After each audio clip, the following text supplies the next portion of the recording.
I was working part-time as an auto mechanic in my uncle's private garage, who rented out bays for car repairs to several mechanics. Now I'm 26 looking back, but at the time I was a broke 23-year-old student, doing weekend shifts there to pay expenses and gas money. The garage sat in an industrial strip on the edge of the city, surrounded by warehouses, fenced lots, and quiet little workshops out there alone. Inside there were 6 separate bays lined along a concrete corridor, all sharing one main entrance with a keypad code. Only regulars like me knew. Most weekends I'd roll in early, grab whatever open bay I could, work until my back ached, then drive home smelling like burnt oil everywhere. That particular week I wasn't scheduled, but I remembered I'd left my electric impact wrench there after replacing a customer's brake pads the previous Sunday. I needed it for a project at school, so on a hot summer Sunday around noon, I drove out there planning a quick grab-and-go stop. The lot was completely empty when I pulled in, which was normal for weekends. Nobody came out there unless a deadline was really killing them. I parked by the entrance, killed the engine, grabbed my keys, then walked up to the door and tapped the familiar numbers into the keypad. The lock clicked, and I stepped into the dim corridor. Concrete under my boots, numbered bay doors on both sides, everything quiet without compressors running. I passed 1, 2, then stopped in front of bay 3, the one I'd used last time, and wrapped my hand around the roll-up handle. The door was closed but loose, so I lifted it waist-high, slipped through the gap, and found myself standing alone inside the familiar bay. It looked the same as always. 2 post lift in the middle, stained concrete floor, cluttered metal workbench, shelves stacked with parts, fluids, and forgotten junk. Above all that, heavy steel beams ran under the ceiling, and people used them as extra storage, tossing old tires and dusty boxes up there. I went straight to the workbench, set my phone down by the vise, and spotted my impact wrench case hidden behind a pile of rags. I flipped the latches open, checked the gun, and sockets were there, then snapped it shut again and picked the case up by its handle. That should have been it. But I remembered my uncle's rant about missing tools and felt itch to make sure everything I used was there. So I set the case back down, pulled drawers open, checked the ratchets and torque wrench, then scanned the pegboard, matching outlines to hanging tools. It felt pointless even while I was doing it, but I didn't want another lecture. So I kept counting and letting my eyes wander upward. When my gaze lifted past the top shelf toward the beams, everything in me just locked up. Like my body realized something was wrong before my mind. There was a man lying on his stomach along one beam, tucked between tires and boxes, his head turned so he could look straight down. For a moment I thought I was seeing things, but then my eyes met his, and my heart punched once so hard it almost hurt. I couldn't stare long, maybe 2 seconds, but that was enough to see he looked mid-30s or 40s, face smeared with grime, hair sticking damply. He wore filthy work pants and a dark jacket, maybe once blue, now stained and shiny like he'd been sleeping in it for days straight. His hands dangled a little over the edge of the beam, and I noticed pale lines and old cuts across his knuckles and fingers there. He didn't move or speak, didn't even blink that I could see. He just watched me, eyes fixed, like he was studying my reaction closely. Every instinct I had screamed to jerk back, shout, maybe run, but another part of my brain started counting distances and angles before I moved. I understood that if I let him see I'd spotted him, he could easily launch himself from that beam to the concrete 4 meters below. I forced my face to stay blank and my shoulders loose, like I was still only thinking about tools, and I dropped my eyes back to the bench. My hand slid over to the plastic case and I lifted it slowly, making a little show of checking the latches like I hadn't finished yet. I could feel his stare on the top of my head, but I pretended I'd seen nothing, even hummed a bit under my breath to sound normal. Then I turned my body casually toward the door, like this was just another boring Sunday errand, and walked with steady, slow steps across the bay. Every part of me wanted to sprint, but I kept the pace even, told myself over and over, don't rush, don't jerk your head, don't look up. When I reached the opening, I ducked under the half-rolled door without touching it, then carefully let it slide back down behind me until it thudded into place. Out in the corridor, I finally let myself breathe a little harder and picked up speed, walking fast but not quite running. Impact wrench case knocking against my leg. I didn't hear any metal clanging or doors rolling up behind me, which scared me more for some reason, like he might be moving soft on purpose. The whole hallway felt too long, but then I hit the main entrance, shoved the bar, and stepped out into the open lot. As soon as the door closed behind me, and I saw my car sitting there alone, the calm act just collapsed. I almost dropped the case trying to get my keys out, hands shaking so badly I could hardly hit the unlock button. I yanked the driver's door open, slid inside, and locked all the doors immediately. Then just sat there with my heart pounding and that guy's eyes stuck in my head. I grabbed my phone, thumb fumbling on the screen as I punched in 911 and pressed it to my ear. When the dispatcher answered, my voice came out thin and shaky. I told her my name, my uncle's business name, the address, and that there was some man hiding up near the ceiling inside one of the bays. I said I didn't know if he had a weapon, but he was watching me, and he wasn't supposed to be there, and I was honestly scared he might hurt someone. She kept me talking, asked if I was safe, told me to stay in the locked car and not go back inside for any reason until officers arrived. Those 7 or so minutes waiting felt stretched and jumpy. Every time the building door moved in my side vision, I flinched, expecting to see him step out. Finally, 2 patrol cars turned into the lot, and 3 officers got out, hands near their holsters, scanning the area. They came over to my window, and I rolled it down just enough to talk, then pointed toward Bay 3 while I went over everything again, this time a little more slowly. One of them asked, "You're sure he didn't see you see him?" And I told him I was almost certain, that I'd acted like I hadn't noticed. The oldest-looking officer nodded, said, "Good. Stay put." And they moved to the entrance. I watched them punch in the code and disappear into the building with their guns drawn and their flashlights already on. After that, I couldn't see much, just shadows moving behind the entrance glass and faint muffled yelling inside that made my stomach twist. I kept staring at the door, gripping the steering wheel so hard my fingers hurt, waiting for someone to come back out. A few minutes later, the door burst open, and 2 of the officers came out, half dragging a man in handcuffs between them. Even from the car, I recognized the same filthy clothes, same messy hair.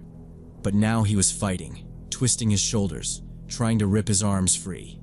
He was shouting the whole time, stuff like, "I didn't do anything," and random curses that didn't even connect, voice cracking. The 3rd officer followed behind them, holding a heavy adjustable wrench in his gloved hand, like evidence. When they walked the guy past the front of my car, he jerked his head toward me, eyes wide and unfocused, and yelled, "You set me up, man! You set me up!" Before one cop shoved him forward into the back of a cruiser. A little later, after things calmed down, one of the officers came back to my window and explained who he was. Turned out he used to work for one of the other mechanics in the building, but had been fired a couple of months earlier for stealing tools and parts, and nobody had thought to change the door code. He'd memorized it, kept coming back on quiet days, apparently sleeping up on those beams and waiting until someone came in alone so he could scare them. Or worse, the cop held up the wrench and said they'd found it tucked under his chest where he'd been lying, gripped like a weapon, and he told me straight up that if I'd yelled or bolted or tried to confront him, there was a good chance the guy would have jumped down and gone after me with it. After the police left, my uncle showed up, pale and furious, talking about lawsuits and liability. And the very first thing we did was change every single lock code on the property, and call a guy to install cameras in all the bays in the corridor. For months after that, every time I walked into a quiet garage or warehouse, I caught myself automatically looking up at the ceiling, checking beams and shelves, replaying those few seconds under that man watching me. And honestly, it took me a long time to calm down, because I understood I hadn't just found some harmless squatter that day. I'd walked away from a situation that could have turned into a very real attack in about one wrong move.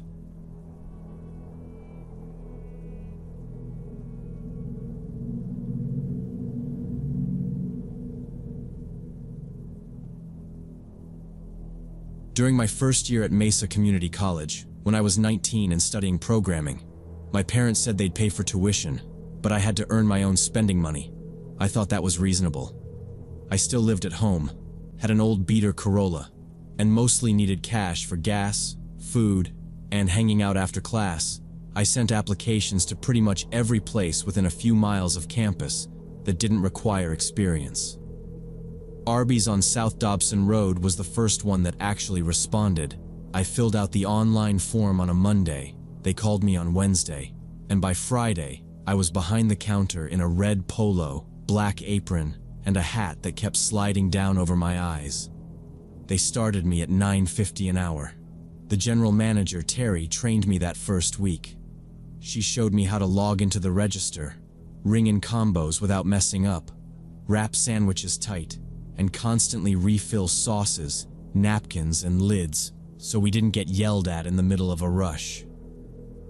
My co-workers were two other students my age, Kyle and Jess, and two older women, Rachel and Denise, who seemed to live there. The schedule changed every week, but I tried to grab evening shifts after class, usually 6 to close at 10. For the first month, everything was boring in a good way. Orders, dishes, trash, wipe tables, go home smelling like fryer oil. I got comfortable enough on the register that Terry didn't hover anymore. Then, that Tuesday night in mid-March happened. It was around 8:30. We were past the dinner rush, not close enough to closing to start shutting things down. 3 customers were in the dining room, all sitting alone, half watching their food and half watching their phones. I was the only one on front counter. Kyle and Jess were in the back on drive-thru and sandwiches. Terry was shut in the tiny office counting cash. Rachel was mopping near the bathrooms. It was one of those weirdly quiet moments where you hear the timers beeping and the soda machine humming and you don't really think about any of it. The door chime went off and this man walked in. He looked mid-40s, average height, dark jeans, gray hoodie with the hood up, sunglasses on, even though the sky outside was basically black, clean shave, neat haircut, nothing obviously off about him. If anything, he looked like some office guy on his way home.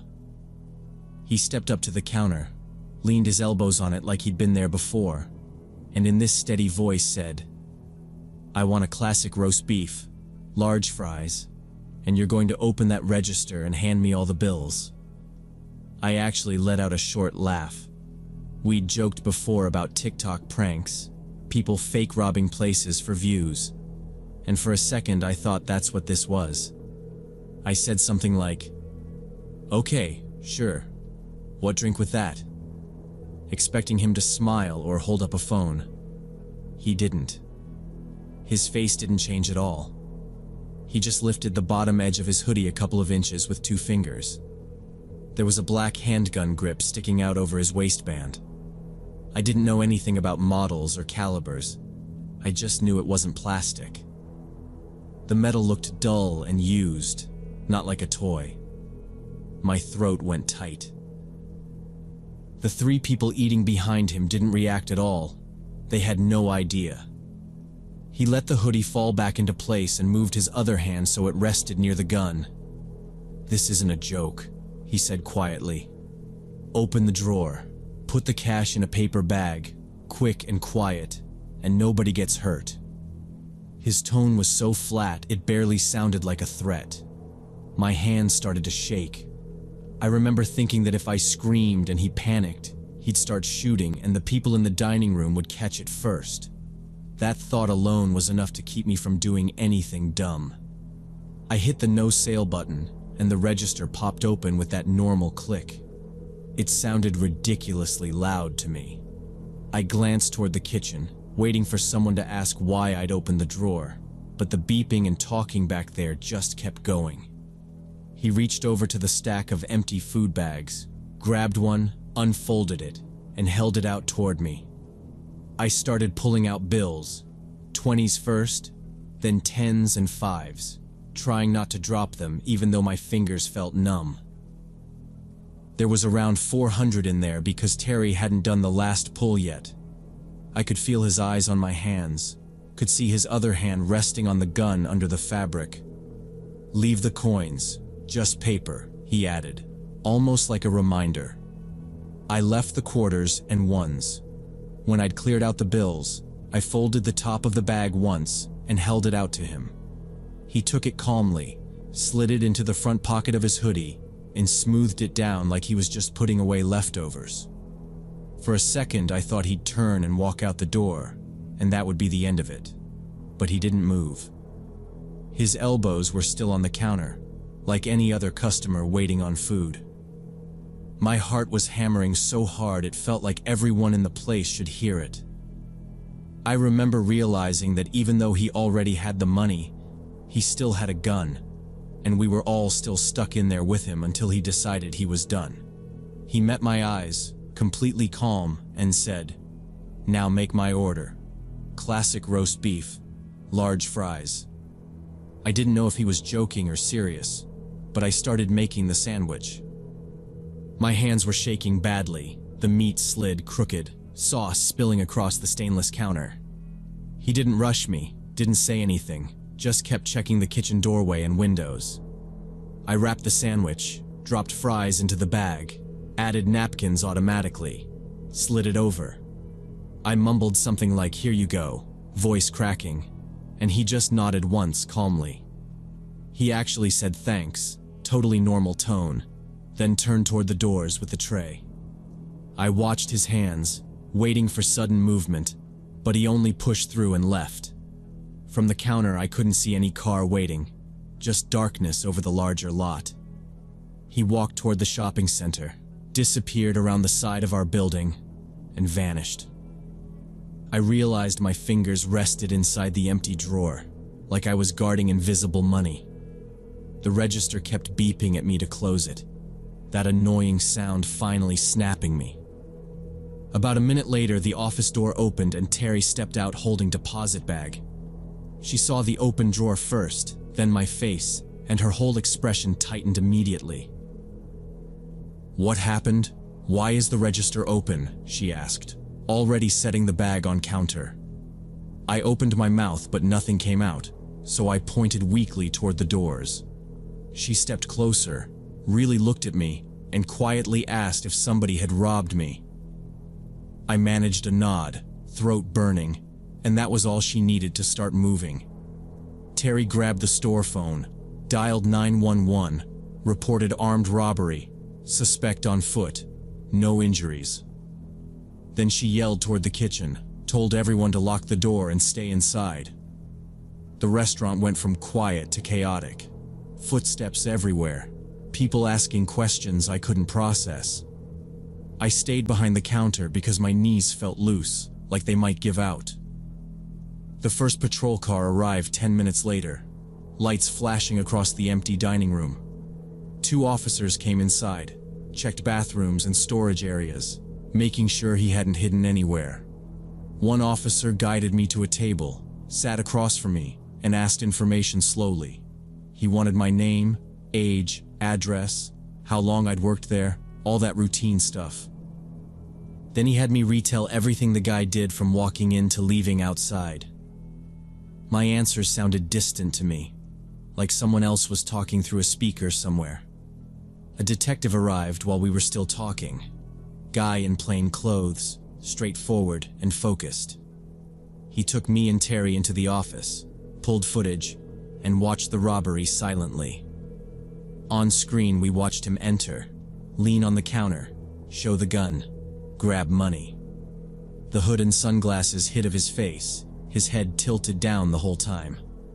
Afterward, corporate people called, decided to close the store 2 days for investigation and support. The following afternoon, Terry phoned me at home, voice tired, and said I was terminated. She explained it wasn't giving him money. Policy said cooperate, but for missing the alarm. There was a button under the register I was supposed to hit. I had forgotten I told her I understood, because honestly, I couldn't imagine standing behind that counter again. Police never called with updates, and my mom said detectives considered it one more case. By April, I had a new job at the library, shelving books and checking IDs. Work there was, and predictable. Nothing like fast food rushes, and my parents seemed relieved. Still, whenever someone in a gray hoodie steps up to counter, everything tightens inside me.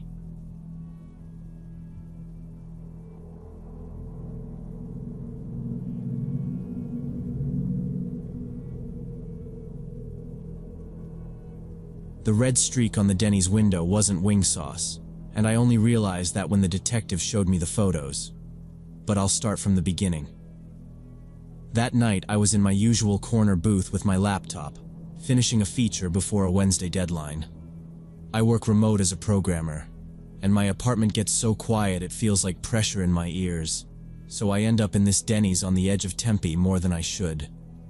The coffee is strong, outlets are easy to reach, and nobody gives me grief as long as I keep ordering something every couple of hours. It was around midnight. The only customers were 2 truckers at the counter, and an older couple half asleep in a booth. Roxana was on shift, the night server who already knew I wanted black coffee and wings without even asking. Out in the parking lot, I could see a gray Ford Explorer idling near the side of the building. Just inside the light from the one working pole, I first noticed it when I walked up to the register to ask for another order of fries. The headlights were on but dim, like the driver had half turned the knob. I thought somebody was waiting on a to-go order or picking someone up from the motel across the street. An hour later, the truckers paid and left. The couple shuffled out, and the Explorer was still parked in the exact same spot. Nobody had gotten in or out. I tried to lose myself in my code review, but every time my eyes needed a break, they went straight back to that SUV. It sat there like a frozen frame while everything else in the place kept moving. A little after 1, people started coming in through the front door for the morning shift. A cook with headphones around his neck, another server yawning into her elbow. Roxana rang herself out on the little screen by the register, grabbed her bag, and waved a quick goodbye at me. I raised my coffee cup back at her without really thinking. From my corner, I could see the whole side lot through the big glass, so when she pushed open the side door, I watched her cross the pavement toward her Toyota Camry under the pole light. As soon as she was outside, the door of the Explorer opened. A man in a dark jacket stepped out fast, like he'd been waiting for that exact second. He moved toward her from behind, not quite running, but close. I straightened up in the booth, one hand still on the trackpad. Roxana turned when he called to her. Even through the glass, I could see her recognize him. Her shoulders dropped a little, like whatever she'd been expecting to deal with was at least familiar. They stood near the front of her car, talking. It looked tense right away. His head was angled down toward her, his hands moving a lot. She crossed her arms, then shook her head. The new server behind the counter was tying her apron, oblivious. I slid my phone out of my pocket and kept it in my palm, not sure if I was being paranoid or smart. Outside, Roxana uncrossed her arms and jabbed a finger at him. He stepped in closer. When he grabbed her forearm, she jerked back hard enough that I heard my own chair leg scrape on the tile. My thumb missed the unlock pattern twice. By the time I got to the dial screen, he had shoved her against the hood of the Camry. Their bodies blocked most of my view, just shapes pressed together in the yellow light. I punched in 911 and held the phone to my ear. While it rang, he pinned her down with one arm and reached under his jacket with the other. Something thin and metallic caught the light as he brought his hand back up. I remember telling myself it could be keys, even as he raised his arm in that stiff, wrong angle that didn't look like anything normal. What happened next took maybe 4 seconds. His arm drove down into her side in 3 quick motions. Her legs kicked once, then went loose, and she slid down the front of the car onto the asphalt. He stayed over her for a beat, chest moving, then bent and did something I didn't understand until later. He wiped his hands on the front of her uniform shirt, like he didn't want to carry anything away with him. The dispatcher finally answered and started her script, asking for the nature of my emergency, while the man turned his back, got into the Explorer, and rolled out of the lot with his headlights still off. I watched him disappear toward the road while I stammered out the address and the words, "Woman stabbed in the parking lot," over and over until the dispatcher told me to stop and slow down. Inside, nothing moved for a few seconds. Then the new server looked toward the window, dropped her order pad, and ran for the side door. I could see her hit the pavement, skid on her knees next to Roxana, and start screaming. None of it made a sound where I sat. All I heard was the dispatcher telling me help was on the way and asking if the attacker was still there. My laptop screen had dimmed. When I tapped the touchpad, the editor snapped back with the cursor blinking in the same half-finished line of code, as if the last minute hadn't happened. Through the glass, the parking lot filled with flashing lights faster than I thought possible. Patrol cars, an ambulance, then someone stretching yellow tape across the entrance while officers pushed us all back into seats and told us not to leave. They questioned me right there in my booth. A uniform took my basic info first. Then a detective in a plain shirt sat down where my laptop had been and turned my coffee cup aside. He had a small notebook, but barely looked at it. He asked me to go through things in order. What time I got there. When I first noticed the Explorer. What Roxana said to me. What I saw outside. We went over the man's height, his build, his jacket, the make of the SUV, the way it pulled out of the lot.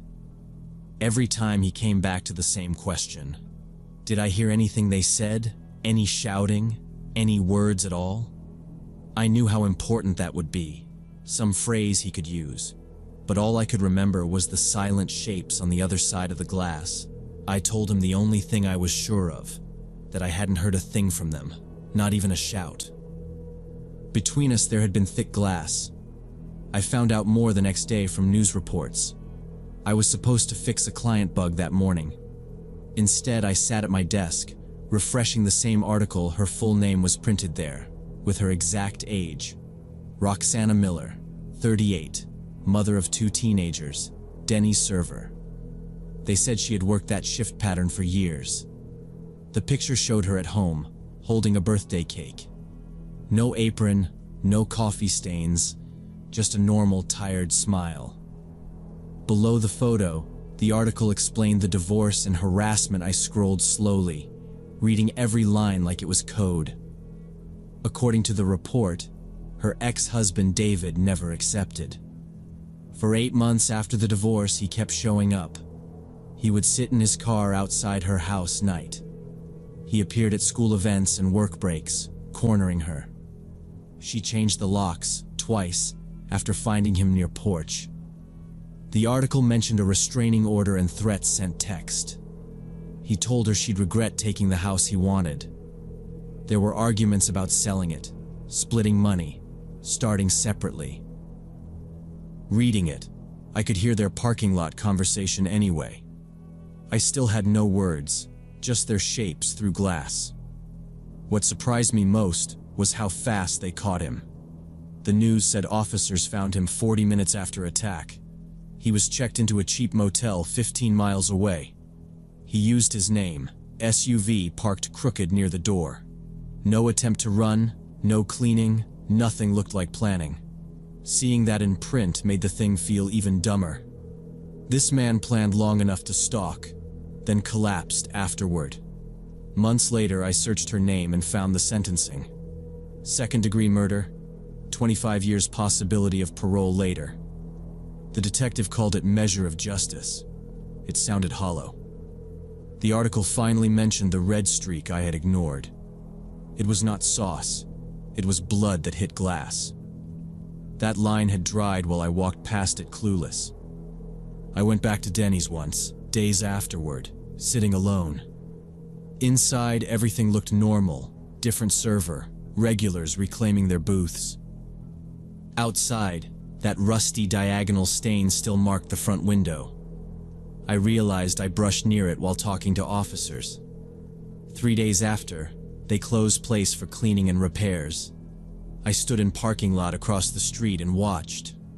A worker in gloves scrubbed glass until it finally disappeared.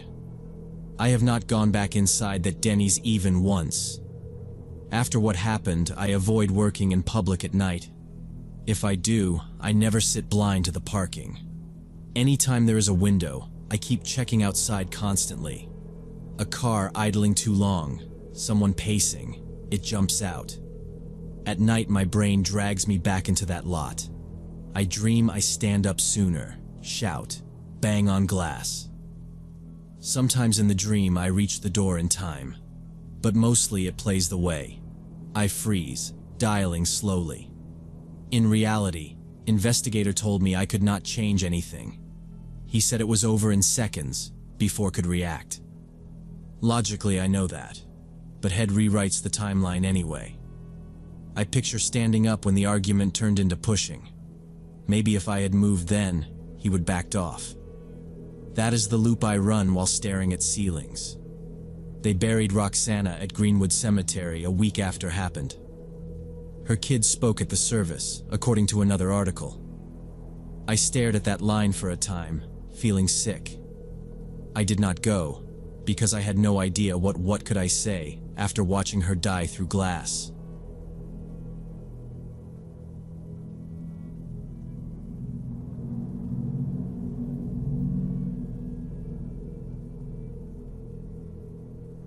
About a year ago, I was working on a personal research project about local history.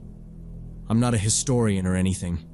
I just got weirdly hooked on old maps and photos of my neighborhood and wanted to match who lived where, what used to stand on certain corners, stuff like that. Most of what I needed wasn't online, so the only way to see it was the big public library downtown. One evening after work, around 7, I headed straight there. The place is 3 floors, pretty big, and even at night it isn't empty. Kids at the computers, students with headphones, older people half asleep over newspapers. I went straight to the 2nd floor where the local history section is.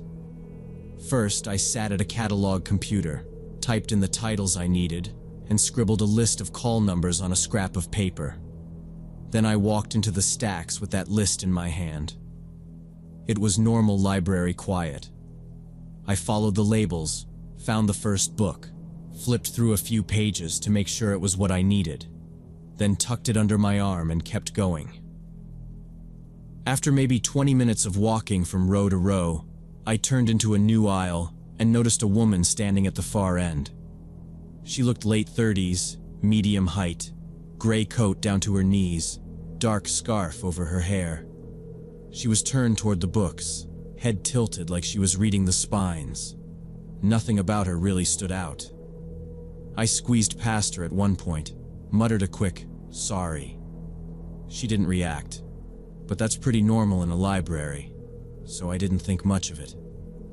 I grabbed another couple of books from a different section and then headed over to where they keep the archival folders and old photocopied documents.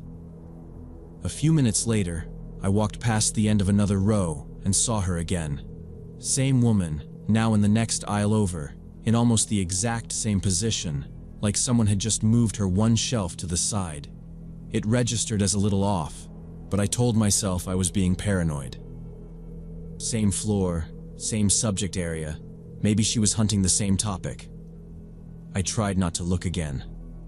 I found the folders I needed, checked the dates, and decided I should double-check how late the reading room stayed open before I settled in, because I still had work in the morning.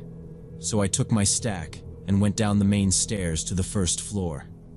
At the bottom, there's a little sign with the hours printed on it. I stopped there. read that I still had plenty of time, and for whatever reason, I glanced back up the staircase. She was there, a few steps above where I'd just been, same coat, same scarf. She was walking down at almost the same pace I'd used, like she'd matched my timing without thinking about it. When my eyes hit her, she flicked her gaze away too fast, suddenly very interested in the railing. That was the first moment it felt wrong, like I wasn't just crossing paths with some random person anymore. I wanted to know if I was imagining it, so instead of turning toward the reading room like I'd planned, I pivoted toward the exit as if I was done for the night. I walked up to the glass doors, then stopped at the bulletin board beside them and pretended to read flyers. In the reflection, I could see most of the lobby behind me. I stood there for maybe a minute, doing this fake, interested in community events act, then shifted my head just enough to look around. She was there again, maybe 15 feet to my right, in front of another bulletin board. She was angled toward the papers, but her eyes weren't really moving. From where I stood, I could see she was watching me from the side, just barely turned. My heart started pounding. I remember thinking, okay, this isn't random. I tried to talk myself down. Maybe she'd mistaken me for someone, or maybe she wanted to ask me something and didn't know how I don't like confrontation. But the idea of her silently orbiting me all evening felt worse than one awkward conversation. I decided to walk over and ask if she needed help, or if something was wrong. I turned fully toward her and took a step. As soon as I did, she snapped her head away, spun toward the doors, and walked fast. Not quite running, but that tight, rushed walk people do when they really want out. She pushed one of the doors open and went straight outside without looking back once. I stopped where I was, suddenly very aware of how open and quiet the lobby felt. I stood there pretending to read the flyers a little longer, waiting for my pulse to slow down.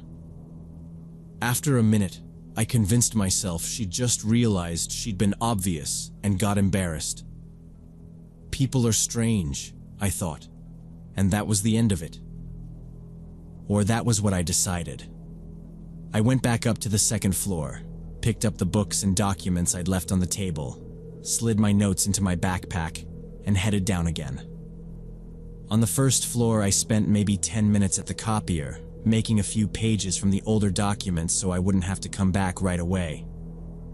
When I finished, I paid at the machine, stuffed the copies into my backpack between two books, and finally walked toward the exit for real. The big wall clock said it was around 8:30. Outside the glass doors, it was already dark, but the street lights and the lobby glow made the short sidewalk bright enough. My car was parked in the side lot, maybe 50 yards away, so I stepped out and started along the path that runs past the corner of the building. Even now, I remember the mix of relief and leftover tension, that lazy thought about what I'd read first when I got home, and then how fast it all snapped back the second I turned the corner and saw her standing by the side of the library near the low bushes in that same gray coat, not pretending to look at anything, just facing roughly in my direction until our eyes finally met, and she jerked her head away and walked toward the street. In the opposite direction from me, I walked faster toward my car without actually running, unlocked it with the remote, and slid inside. I locked the doors, started the engine, and tried to calm down by doing everything in order: mirrors, seatbelt, lights. Pulling out of the space felt like leaving the whole thing behind, and for a minute I convinced myself it was just a weird woman, and a weird moment I turned out of the lot onto the main road and merged with traffic. 2 blocks later, I hit a red light, stopped, and, without really thinking about it, glanced up at the rearview mirror. Behind me was a gray sedan with a taxi sign on the roof, close enough that I could see someone in the front, but not their face. That alone was nothing. There are always cabs around the center, but my stomach dropped anyway. The next big intersection was where I usually turned right to go home. When the light changed, I turned like always, then checked the mirror out of habit and watched the taxi turn right after me. I told myself I was being dramatic. That road led to houses, a gas station, a store. Lots of people used it. Still, I wanted to know. At the next light, instead of going straight, I turned left onto a side street I almost never use, just a quiet block that loops around. When I straightened out and checked the mirror, the taxi had turned left too and was holding the same distance. Now my chest felt tight. I drove another block, made a random right, then another left. No pattern, no shortcut, just turns to see what the cab would do. Every time I turned, it turned. I knew I did not want to lead this person to my apartment. Pulling over on one of those empty blocks felt worse, so I tried to think of somewhere bright and obvious. I remembered there was a police station a few minutes away on a bigger cross street. I headed that way, keeping my speed normal, watching the mirror while pretending I was not. The taxi stayed right there behind me. When the station building came into view on the corner, I put my turn signal on early, turned onto the street in front of it, and pulled into the small visitor lot. The taxi followed the turn, then just drove past and disappeared around the next corner. I parked facing the entrance and sat there with the engine off, watching the mirrors for a couple of minutes to see if it came back. When nothing did, I finally went inside. The lobby was plain, a few chairs, a vending machine, a glass window with a slot at the bottom. A uniformed officer sat behind a computer. I walked up, cleared my throat, and said, "This is going to sound paranoid, but I think someone from the library followed me here in a taxi." He did not laugh. He asked me to start from the beginning, so I told him everything, from the stacks to the bushes to the cab. He took my statement, had me fill out a short form, and asked me to describe her in the taxi. All I really had was medium height, a gray coat, a dark scarf, no clear face, and a gray cab with no plate, I remembered. He said they could not really do anything and told me to call if I ever saw her again. I left, drove home a different route checking mirrors, watched for her, and never learned why.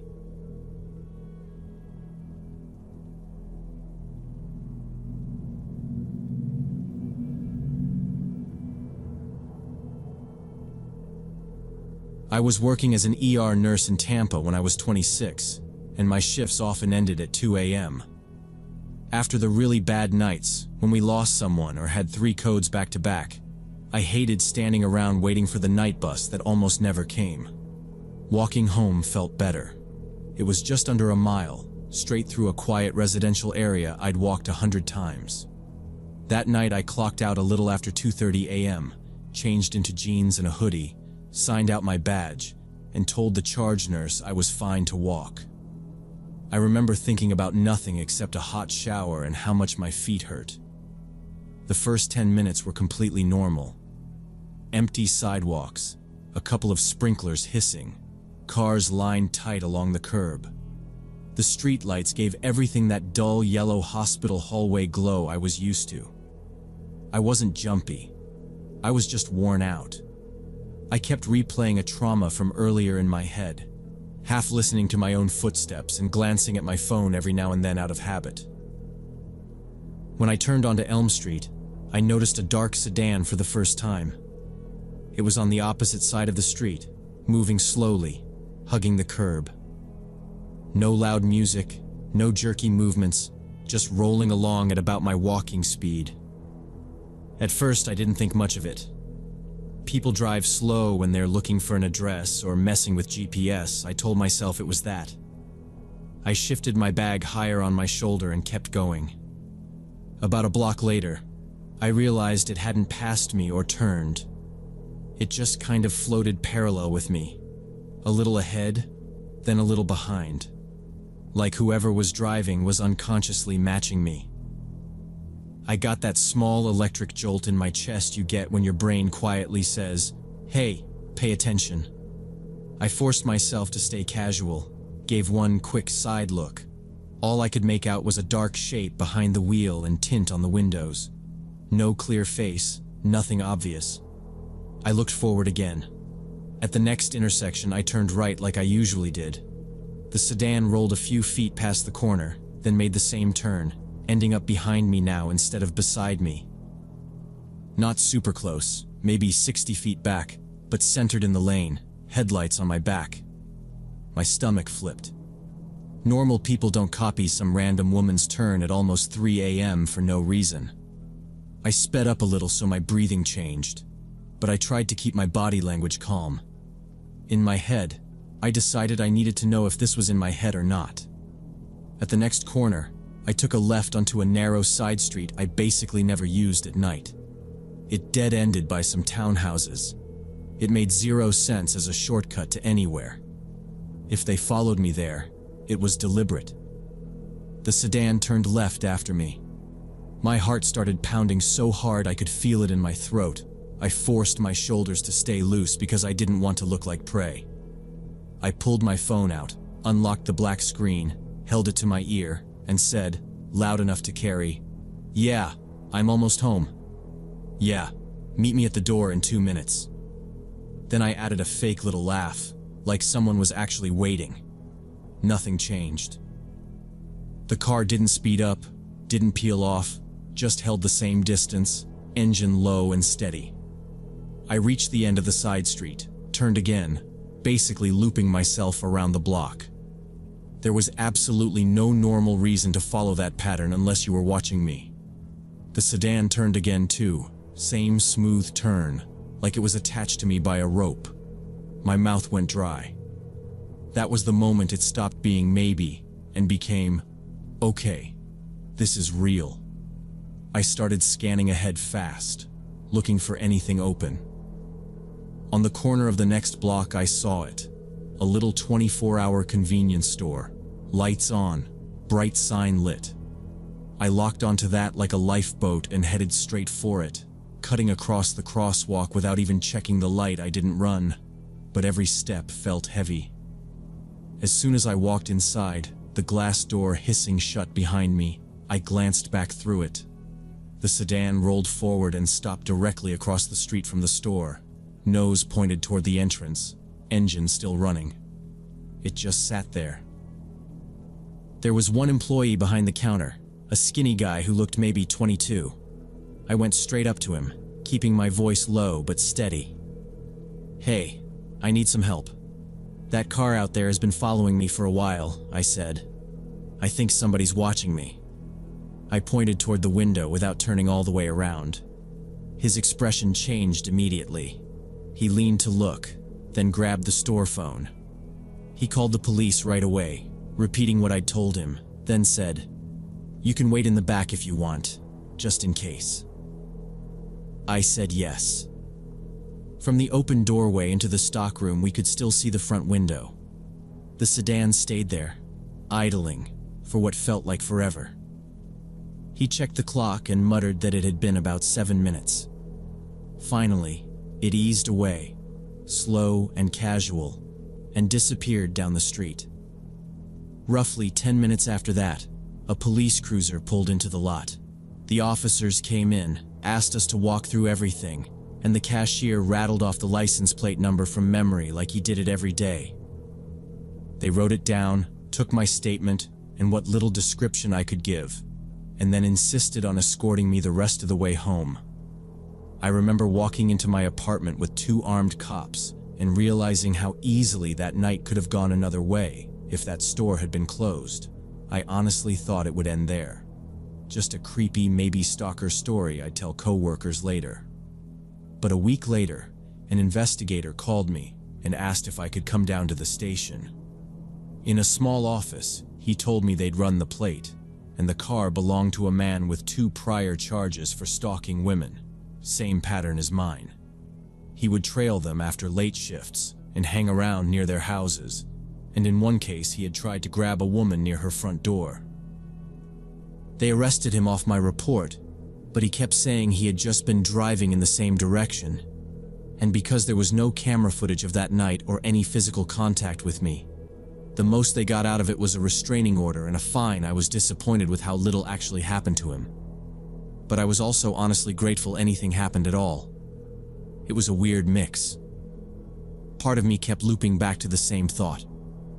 If I had not gone into that store, if I had just tried to speed walk the rest of the way home, nobody would have written anything down. There would be no report, no plate number, nothing connecting him to anyone that night. A couple days after I met with the investigator, my phone buzzed with a number I did not know. The text said, "Hey, this is Dave from the store, just checking on you."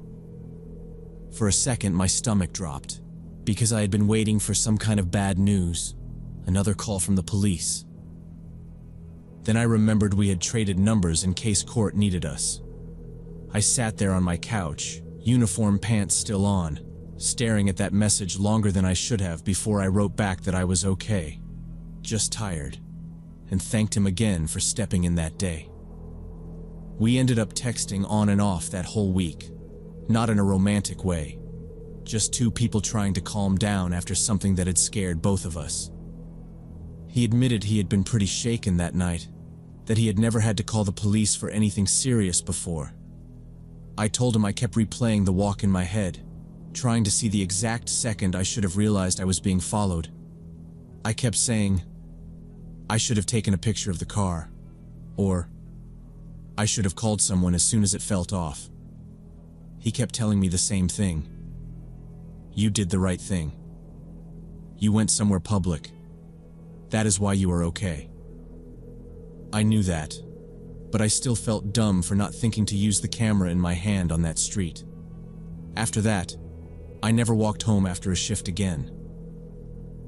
That decision was instant. If I could not get a ride with a coworker, I called a taxi. If the taxi was going to take a bit, I waited inside the hospital lobby where there were cameras and security. I also started paying more attention to what my coworkers were doing after nights.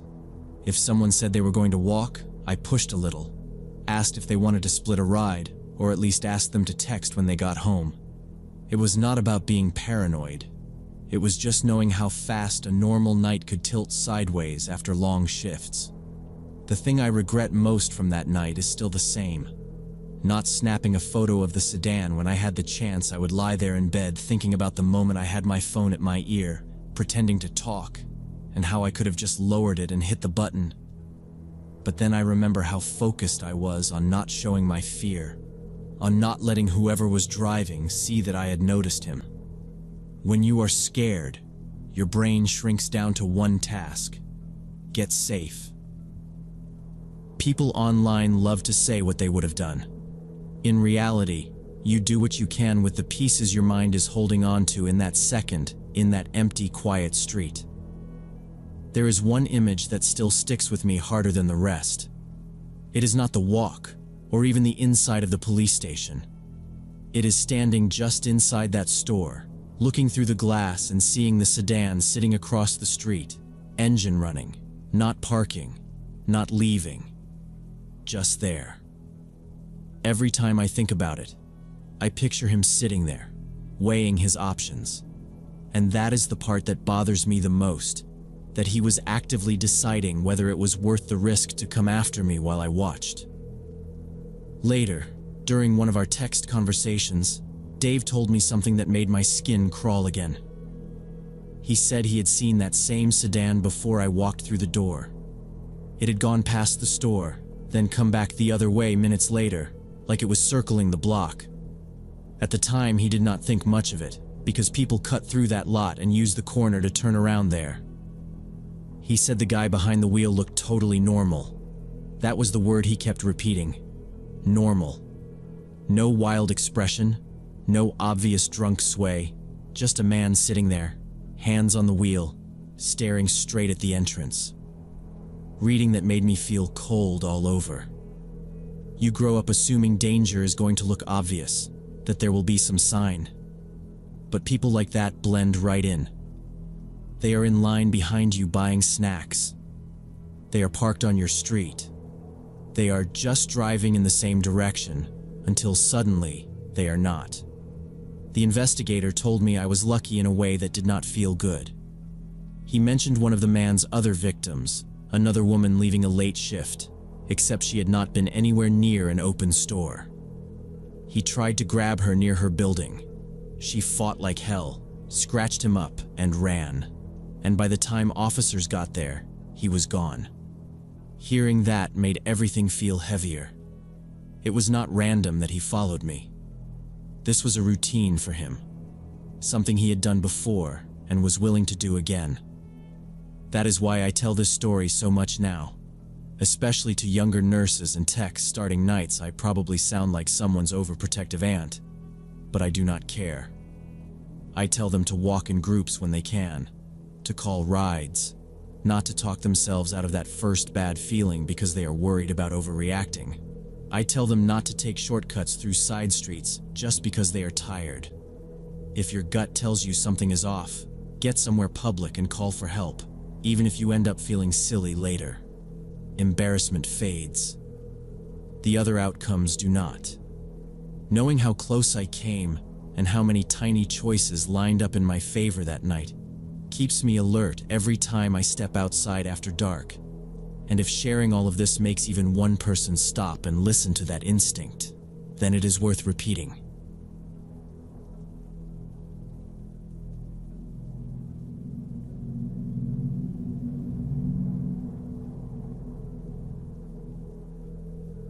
It happened last year when I started noticing weird coincidences in my life. I was 26, working as a marketing manager in Austin, Texas, doing a cycle of emails, meetings, and Netflix. At first, the stuff was tiny. I'd think about someone from high school, and they'd message me, or I'd have a song stuck in my head, and it would already be playing when I turned on the radio. I kept telling myself it was nothing. Social media connects everyone. Radio stations repeat the same 10 songs, and my brain only notices the hits, not the misses. I even joked to my coworkers that I was having a main character arc. But under the jokes, there was this tight feeling in my chest, like something was slightly out of place and I just couldn't put my finger on it. Then the coincidences started lining up with things I wanted, not just people. I'd think about buying a specific style of shoe or a certain kitchen gadget. Never search anything. And that night it would show up in the first ad. I saw not broad categories, the exact thing. That was when it stopped feeling funny and started feeling like something was leaning over my shoulder, listening to me constantly. Because I work in marketing, I tried really hard to talk myself out of freaking out. Algorithms are good at guessing. Cross-device tracking is everywhere, and my own brain loves patterns. I went through every app on my phone, turned off microphone access, disabled random permissions, logged out of stuff I didn't need. For a few weeks that helped, but the coincidences didn't slow down. If anything, they got tighter. In March, I was pacing my apartment on the phone with my friend Lila, talking about trips we wanted to take. I mentioned this tiny restaurant in New York I'd read about years ago on some obscure food blog. I couldn't remember the name, just the description. I'd never searched it. The next morning, I opened a random newsletter, and the first restaurant on their list was that exact place. I stared at that email too long, then forced myself to delete it. A week later at work, I told a coworker my knee hurt from running. I hadn't Googled it because I was avoiding doctors. That night, my Instagram ad was an orthopedic clinic.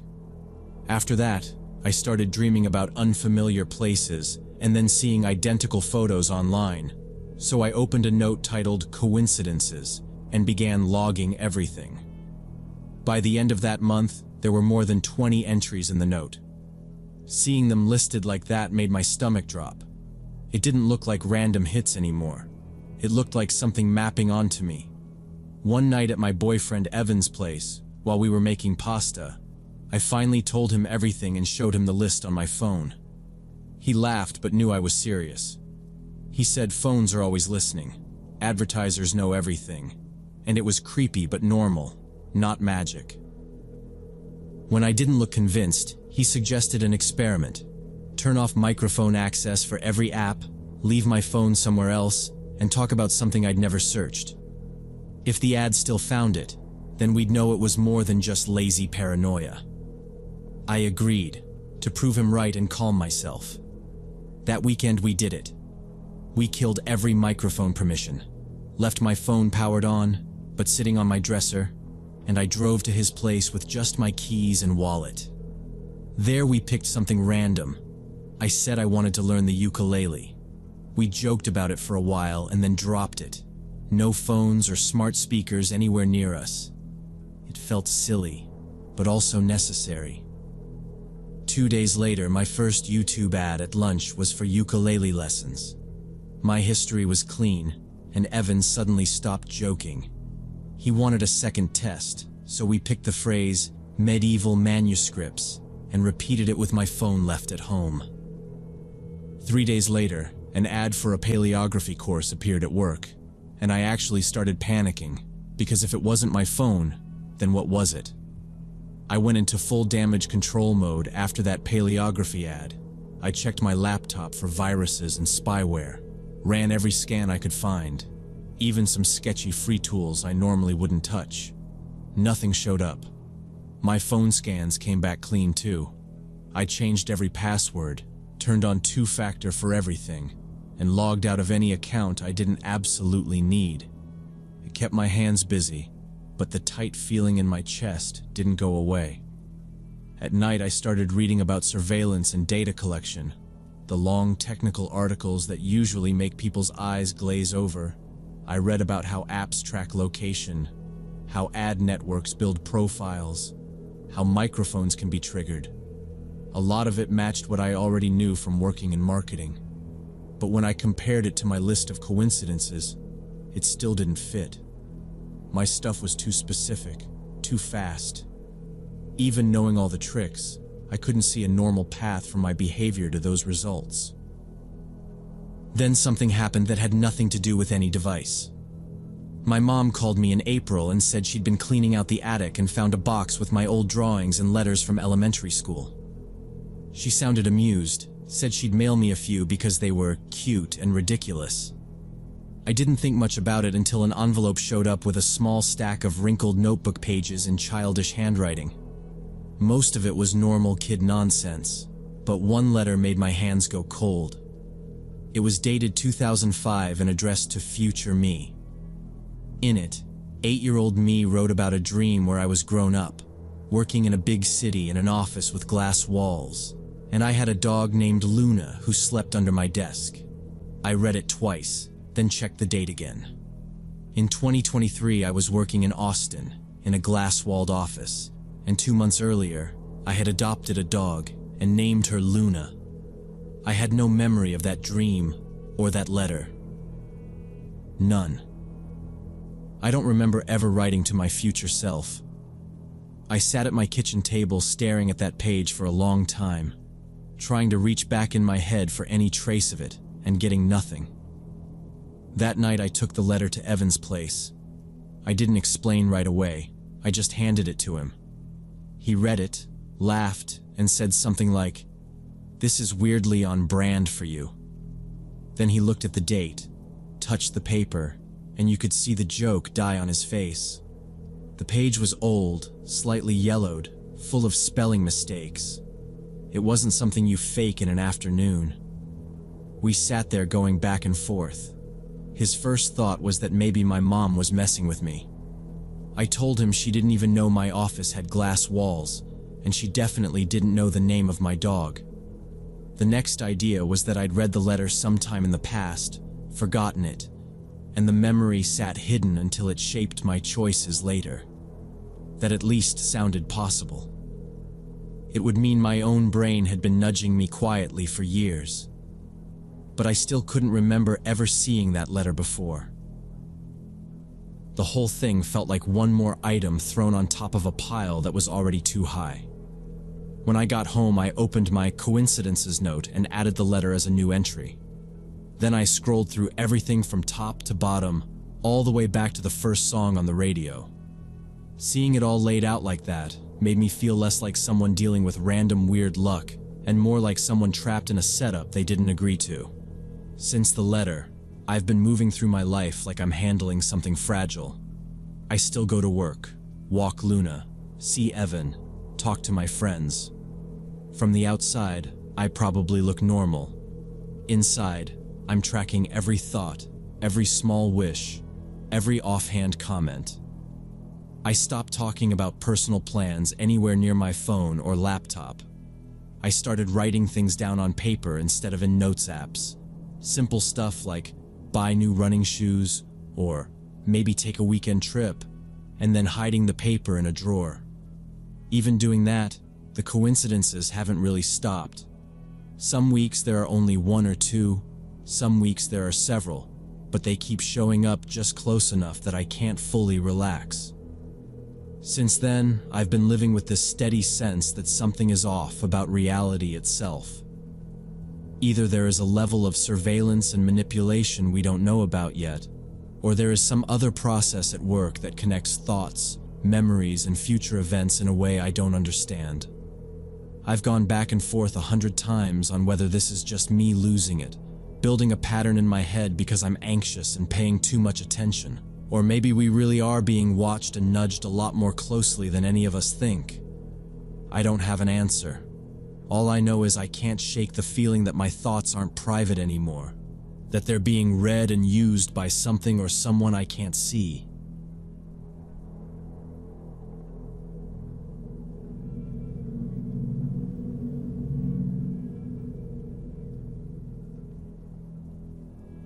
I'm a guy who's had the same nightmare my whole life about a fire in a high-rise, and on my first day working in an office on the 34th floor in Dallas, I ended up facing a real fire in the tower next to us.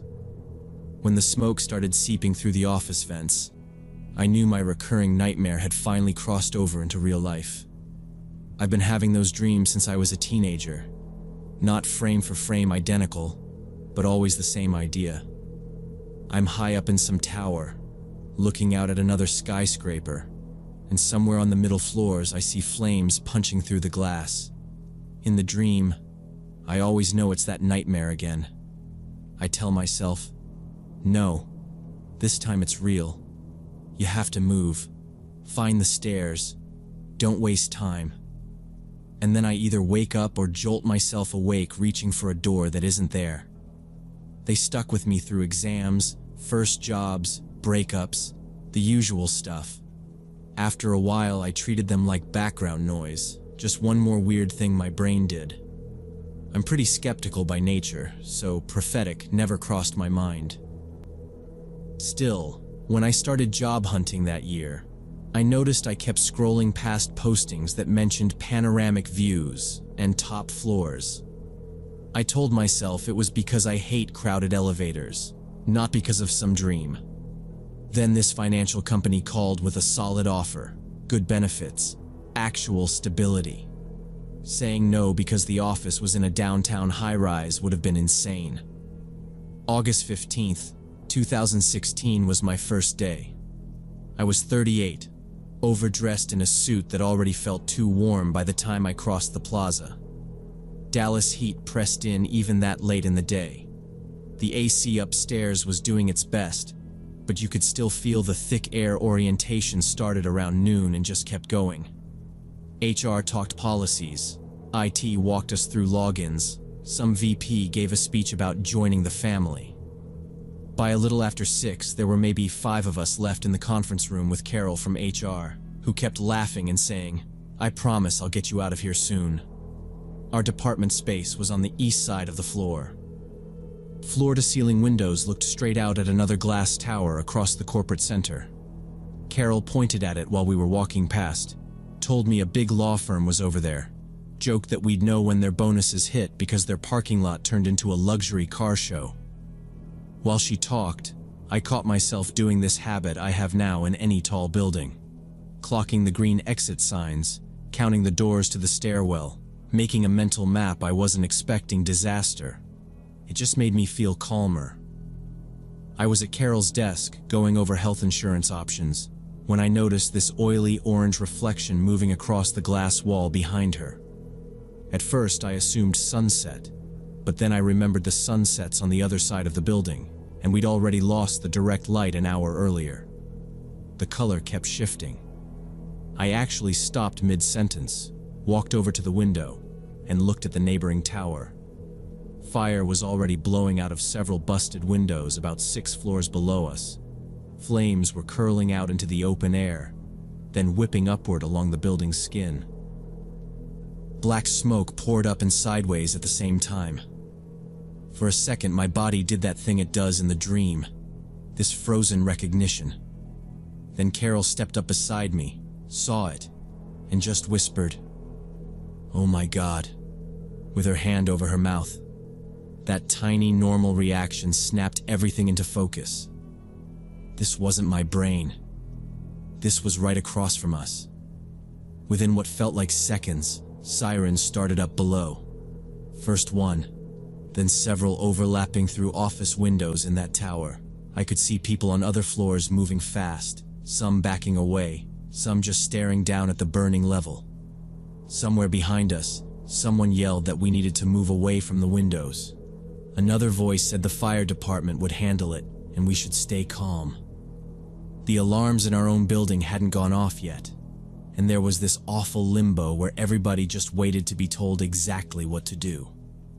When the alarm finally did start blaring, the evacuation kicked off in the worst possible way, with conflicting instructions.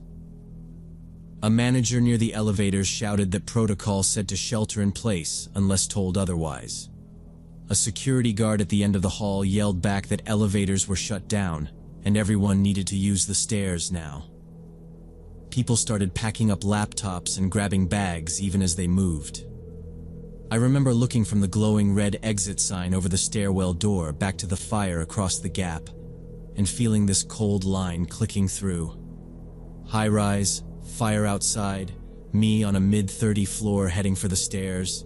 It was almost a perfect match. I told Carol we were leaving and headed for the stairwell. By then, the hallway had turned into a slow-moving column of people, nobody running, everyone crowding in the same direction. The door opened, and the stairwell was already full of bodies and warm air. It smelled like sweat and copier toner, and, faintly, smoke from somewhere above or below. We merged into the stream. Step, turn, step, turn. 34 down to 33 to 32, counting without meaning to. The whole time I kept thinking about the small differences between this and the dream. In the nightmare, the fire always jumps to our building. In real life, it was still across the way. If it had started in our tower, if that smoke had come pouring out of this concrete shaft instead of the vents, this steady shuffle could have turned into something a lot worse. It took a while to reach the bottom. My legs were rubber, and my shirt was soaked by the time we pushed out into the lobby. Security and firefighters were already there, funneling people out through side doors, shouting building numbers and company names, trying to keep everyone separated.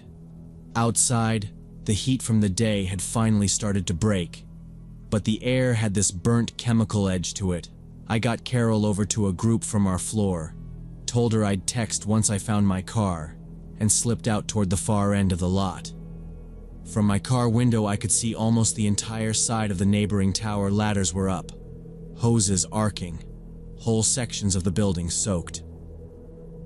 The bright band of fire that had been there earlier was now mostly smoke and steam. News crews had set up on the sidewalk. Bright lights pointed at talking heads with the damaged floors behind them. I sat there longer than I needed to, engine off, hands on the wheel, just watching them work. They contained the flames by around midnight. Later, we heard that nobody in that building had been seriously hurt, just smoke inhalation and a few minor burns. That should have been the end of it, just a scary first day at a new job. But driving home with sirens still echoing behind me, all I could think about were the dreams I'd had for 23 years, and how easily the details could have shifted so that it was our tower on the news instead. Knowing that everyone was basically okay didn't stop the thoughts racing through my head. The next morning, I drove into the same parking garage, and for a second, it almost felt like a normal workday. Then I opened my door and caught that thin, burned smell still hanging in the air. It wasn't strong, not like the night before, but it was there.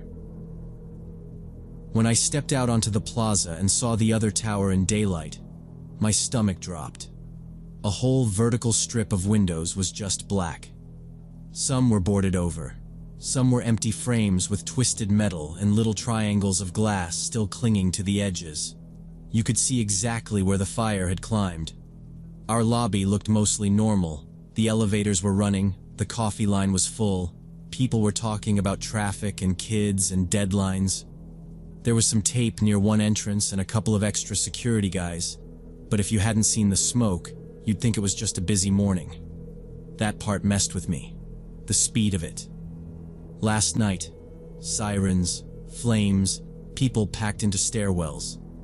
This morning, lattes and badge swipes. On the 34th floor, it was the same weird mix. IT fixing a printer, my manager already on a call in his glass office, Carol typing fast at her desk. When she saw me, she stood up right away and asked if I got home okay, if I slept at all. I told her yeah, I was fine, just tired. That was technically true, I'd slept maybe 2 hours.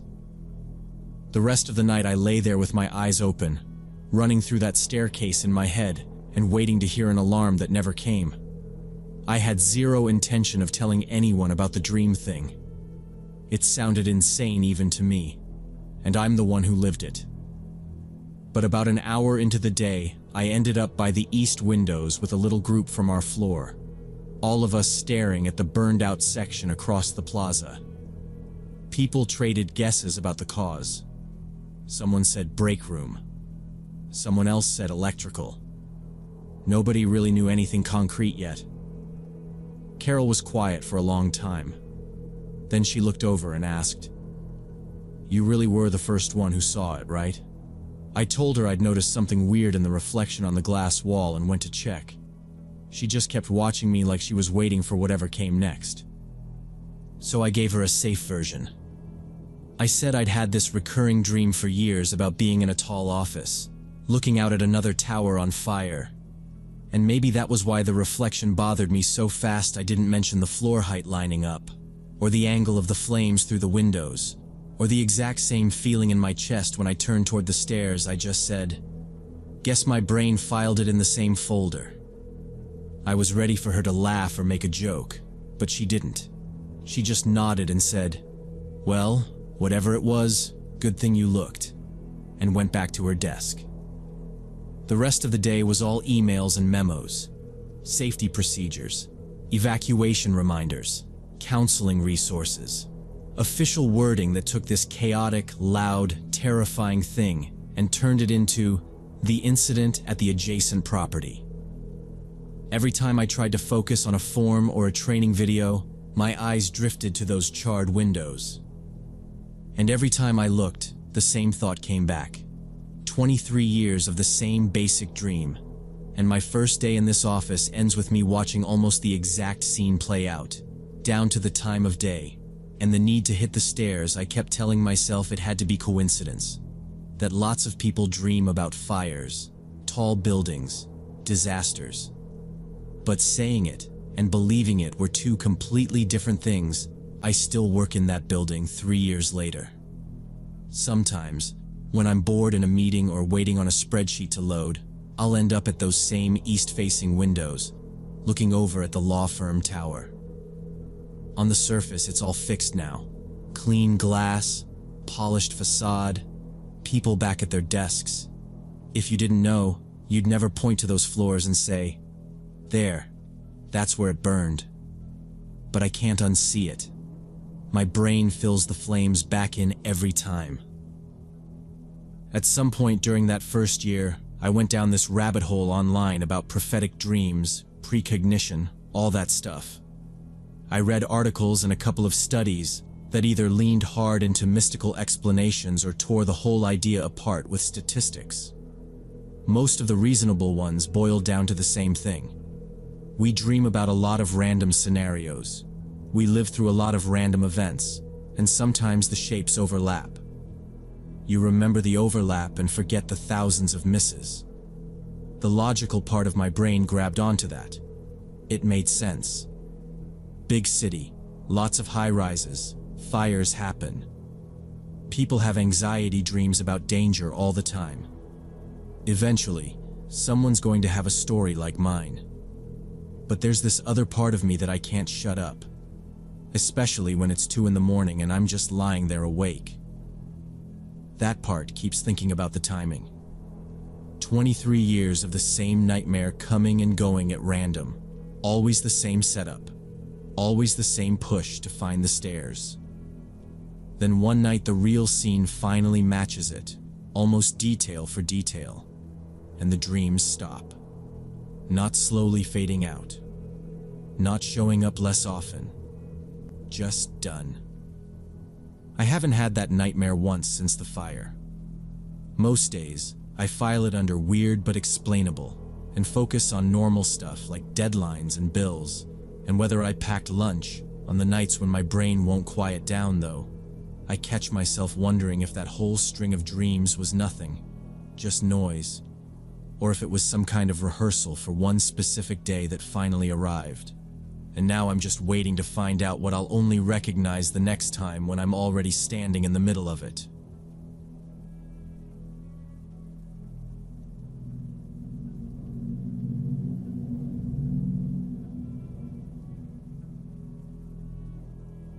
The sound of breaking glass at 3 a.m. isn't something you forget easily. I was up instantly, heart pounding, already trying to figure out what in our garage could even make that noise. A second later, I heard it again. Not an accident this time, but sharp, spaced-out hits against glass, like someone was swinging a hammer or throwing the same heavy rock over and over. Beside me, Tom jerked awake, grabbed his phone off the nightstand, and muttered, "What the hell was that?" I didn't answer, because I was already sliding out of bed and going to the window, half expecting to see nothing and feel stupid for panicking. Instead, the porch motion light clicked on, and there he was. A man, just a dark shape at first, walking right across our front yard like he lived there. He wasn't running. He didn't duck or freeze when the light came on.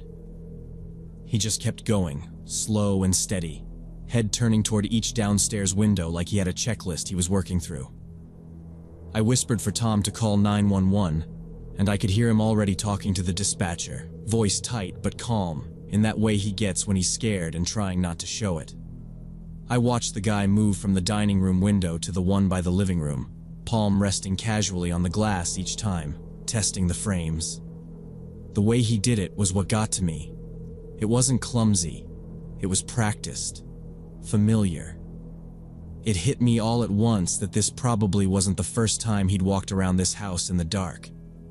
That was the first moment I thought, not, someone's breaking in, but, we inherited someone's problem when we signed those papers. When I was 28, Tom and I thought we'd finally beaten the system. 3 bedrooms, a little yard, quiet street outside the city, all for a price that made the mortgage broker raise his eyebrows and double-check the numbers. The realtor, a woman named Lisa, kept pushing the word opportunity. She said the previous owner, Roger Klein, had to unload the property fast after a messy divorce. She didn't elaborate, and we didn't ask. We were tired of tiny apartments and noisy neighbors. A weird backstory and a slightly overgrown yard didn't scare us. I should have guessed something was off the first week we moved in. The older couple across the street brought over cookies, super friendly, asking where we moved from, what we did for work, normal stuff. But there was this tiny pause when Tom mentioned our exact address, like they blinked a little slower. The husband said, "Oh yeah, Klein's place," and changed the subject so fast it almost felt rehearsed. Same kind of thing with the guy next door when he helped Tom carry in the washer. He joked, "Well, hey, at least the cops already know how to get here." Then laughed like he'd said something harmless, but his eyes didn't match the smile. I brushed it off as small-town weirdness, the kind of gossip that clings to a house after one loud argument or a bad breakup. 5 months in, we were settled into a routine we'd painted, put up cheap shelves, argued about rugs, hosted a couple of small dinners.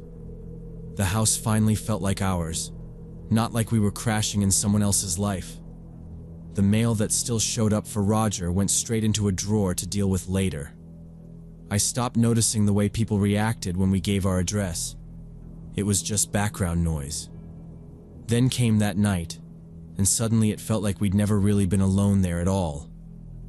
While Tom was on the phone with 911, I stayed at the window watching the man. He was big, maybe 6 feet 2 inches, wearing a work jacket and moving with purpose. He didn't look drunk or lost. He walked like he had a plan and had done this exact route before. He tried the side door to the garage, gripping the handle like he was sure it would open. When it didn't, he didn't get frustrated or look around for cameras. He just moved on, disappearing along the side of the house toward the back. Losing sight of him was worse than seeing him. I could hear Tom say our address to the dispatcher, hear the woman tell him officers were 12 minutes out. 12 minutes felt like forever.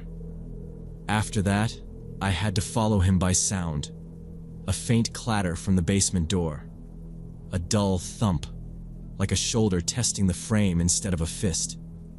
Then, clear through the quiet, this scraping noise. Metal against metal, slow and controlled, like someone working on a lock they already knew. Our dogs went insane downstairs, barking non-stop, nails scrambling on the floor as they ran from the front door to the back, not sure where the threat was. I remember saying, "He's done this before," and realizing I'd said it out loud when Tom stopped talking to the dispatcher for half a second. The man came back into view near the middle of our yard and stopped. For the first time, he wasn't touching anything, not testing doors or windows. He just planted his feet and faced the house. The porch light caught enough of his face for me to see he was totally focused. Not high, not stumbling, not confused. His head tilted slightly, like he was lining up where things used to be in his mind, trying to match whatever memory he had of this place to what he was looking at now. And with the police still minutes away, my partner whispering behind me, and the dogs losing it downstairs, he stood in the middle of our yard and just stared at the house, like he was trying to remember something. The cops showed up close to when the dispatcher said they would, lights washing over the front of the house. The second the first cruiser turned onto our street, the guy in the yard moved. It was like a switch flipped. He turned, jogged toward the back, and cleared our fence into the little park behind us like it was nothing. By the time 2 officers were in our yard with flashlights and hands near their guns, he was gone. They pushed through the gate, swept the trees, called out, but nobody answered.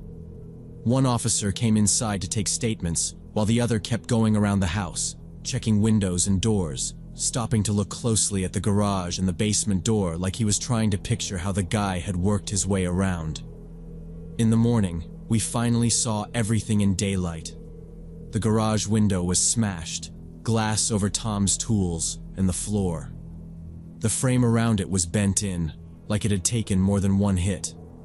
At the back, the basement door was chewed up around the lock, deep marks like someone had leaned hard on a crowbar and kept trying. Near the fence, Tom pointed out 3 cigarette butts pushed into the dirt near the same spot, like somebody had stood there watching the house more than once. I followed the path back toward the porch, walked past the little row of garden gnomes we'd joked about, and stopped. One of them had thick black writing across its hat. "You know where it is." I yelled for Tom without touching it. He came over, read it, and just stared at me. "You know what that means?" he asked. I told him I didn't, and I meant it. He took pictures of everything, including the gnome, talking quietly as he did it because his hands were shaking. When the officer came back later, he bagged the cigarette butts, took more photos, and asked if anyone we knew might mess with us like that. We both said no. It didn't feel like a prank. It felt like someone sending a message to a person who used to live there, and we just happened to be the ones standing in the way. About a week later, our neighbor Frank knocked on the door with an apple pie and this stiff, guilty look. He's lived on that street for decades. He asked if he could clear something up, and we let him in. At the table, He kept folding and refolding a napkin while he talked. He said everyone had heard about the guy outside and that he was sorry he hadn't warned us sooner. Then he told us what the realtor left out. The previous owner, Roger Klein, had gone through a brutal divorce. His ex-wife Cynthia had sued him, saying he was hiding money. Roger worked construction, did side jobs, got paid in cash a lot. The rumor was he'd hidden a big amount of cash somewhere in or around the property before the sale courts never proved it, and Cynthia never found it. But nobody on the block really believed there was nothing. Frank went on. After we bought the place, people had seen Roger parked down the street a few times, just sitting in his car, staring at the house. He never came up, never talked to anyone, just watched. Cynthia, according to Frank, had a brother who'd done time for extortion and hung around with rough people. Some of them had shown up back when Roger still owned the place, asking pointed questions, hinting that part of what he had belonged to Cynthia. Even after the sale, a couple of strange guys had come around the neighborhood asking if Roger ever talked about where he kept his money. The police had been called more than once back then. Hearing all that, the words on the gnome clicked into a different shape. It sounded less like someone accusing us and more like somebody trying to pressure Roger through whoever lived there next. After that conversation, we stopped pretending this was some one-off creepy night. We changed every lock. Tom ordered cameras that same day. Within a week, we had an alarm system, motion sensors along the fence, extra lights by the garage and basement door. Tom called the detective and asked if our address could be flagged for fast response. Nobody treated him like he was overreacting. They already knew the house, knew the names. For a while, nothing happened. We went to work, came home, watched the camera feeds more than TV. The new system caught the same car creeping down our street 3 different nights, slowing in front of our house and then continuing on. Nobody came up to the door. Nobody climbed the fence again. Early that spring, I went out to dig a new flower bed near the old oak tree in the yard. I hit something hard under the soil, not a rock, more like a flat edge, I called Tom, and we cleared the dirt until a small rusted metal box came up. For a second, we just looked at each other, both thinking the same thing. This was it. This was what everyone had been looking for. We brought it inside, set it on the kitchen table, and pried it open with a screwdriver. Inside were damp, stained divorce papers with Roger and Cynthia's names on them, and an empty envelope with "For Cynthia" written across it. No cash, no bonds, nothing valuable. Tom called the detective and they took the box, but that was it. Officially, the story ended there. Unofficially, it didn't. Years later, I still flinch when a car slows in front of our house at night and sits there a little too long, because I know there are people out there who will never believe the only thing we ever found was an empty envelope in someone else's mess.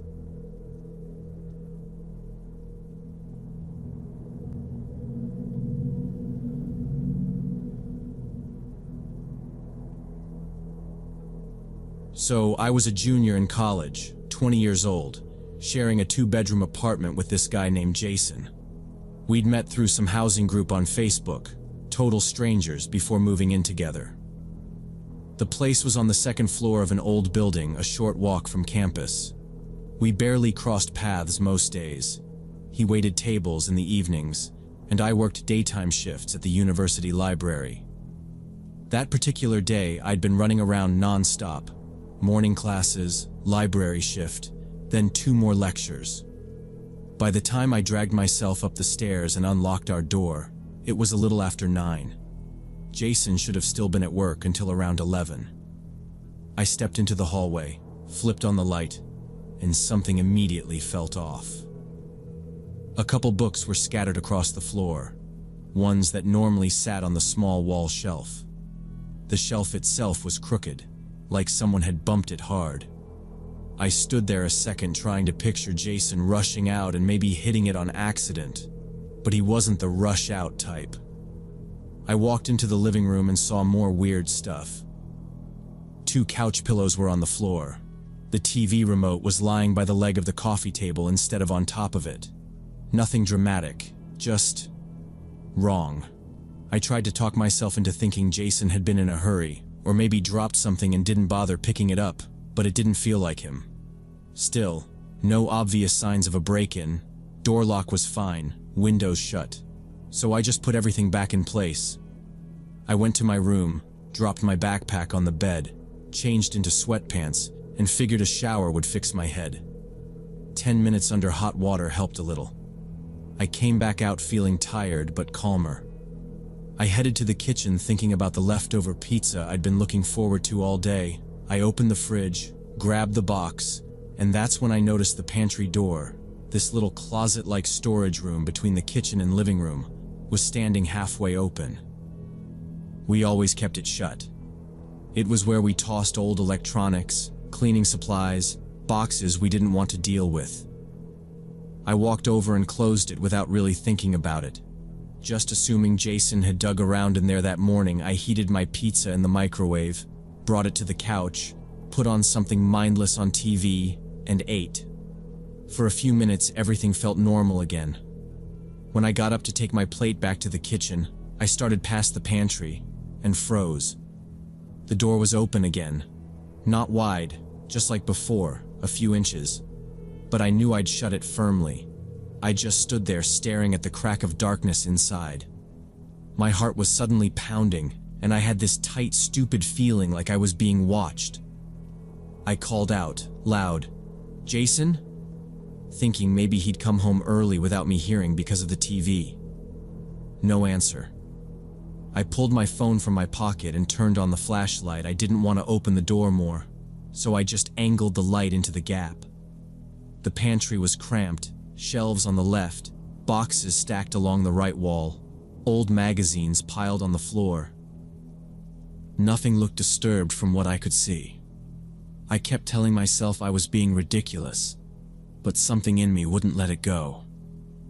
I wrapped my fingers around the edge of the door and pushed it wider, slowly, making as little noise as possible. I stepped closer and raised my phone higher, scanning behind the stacks of boxes. For a second, I didn't see anything, just shadows. Then something shifted. A small, quick movement. My eyes locked on it. Between 2 tall boxes, someone was crouched down. Pressed into the corner, I saw a sleeve, all dark clothing, and part of an arm. A person. A whole person hiding in our pantry, silent, waiting. I didn't move. I didn't breathe. I just kept the light pointed at that narrow space, watching the shape of them, watching to see if they'd stand up or rush out or speak or anything. The figure stayed completely still, but I knew what I saw, and I knew they were real. I was inches away from the door, phone shaking in my hand, staring at the person hiding there. I jumped back so fast I almost slipped. My whole body reacted before my mind caught up. I slammed the pantry door shut with my forearm, not even looking, just shoving it closed as hard as I could. Then I bolted. I don't remember making the decision to run. My legs were already moving. I grabbed my keys tighter in one hand, phone in the other, and sprinted across the living room toward the front door. I didn't even bother locking it. I just yanked it open and flew out into the hallway. I took the stairs 2, 3 at a time, practically falling down them. The sound of my footsteps echoed so loud I kept thinking he was right behind me. When I burst out onto the sidewalk, I stopped only because my legs started to give out. I bent over, breathing like I'd run a mile. My hands were shaking so badly I almost dropped my phone. I dialed 911 immediately. I told the dispatcher everything as fast as I could. There's someone hiding in my apartment. I ran. I'm outside. I don't know who he is. I didn't see his face. I gave the address. She told me to stay where I was, stay on the line, and definitely don't go back inside. I kept staring up at the windows, half expecting to see someone looking back at me. I didn't see anything, but that didn't make me feel any better. 5 minutes later, maybe less. I wasn't keeping track. I noticed movement inside the building. From where I stood, I could see the bottom of the stairwell through the glass door. The apartment door upstairs must have opened because suddenly a guy came flying down the stairs. He wasn't running like he was confused or scared. He was running with purpose, like he already had his exit planned. He pushed through the lobby door so fast it banged against the wall, then sprinted past me down the sidewalk. I only caught a glimpse. Dark clothes, average height, nothing distinctive. I don't even know if he saw me. A minute or two later, a patrol car pulled up. I waved them down and tried to explain through adrenaline and shaky breathing that the guy had just run off, that way, right around the corner. One officer took off in the direction I pointed. The other told me to stay close and walked with me back inside. We went up the stairs together. I didn't want to go back in there at all, but he kept saying, "Stay behind me," and I did. When he opened the apartment door, he called out to check the rooms, even though he already seemed sure the guy was gone. After a few minutes, he stepped back into the hallway and said, everything looked clear. Inside, the place felt different. Not messy the way I'd found it earlier, more violated. The pantry door was hanging open again. Some boxes had been shifted. You could tell someone had squeezed into that narrow gap. The officer checked the front door frame, then asked about the windows. Everything looked normal until we got to Jason's room. The window was cracked open just a few inches. We never left it like that, especially on the second floor. The officer leaned in and pointed out the old fire escape right next to it. Rusted metal, still solid enough for climbing. He said that was probably how the intruder got in. I called Jason, told him what happened. I tried to keep my voice steady, but it came out in pieces.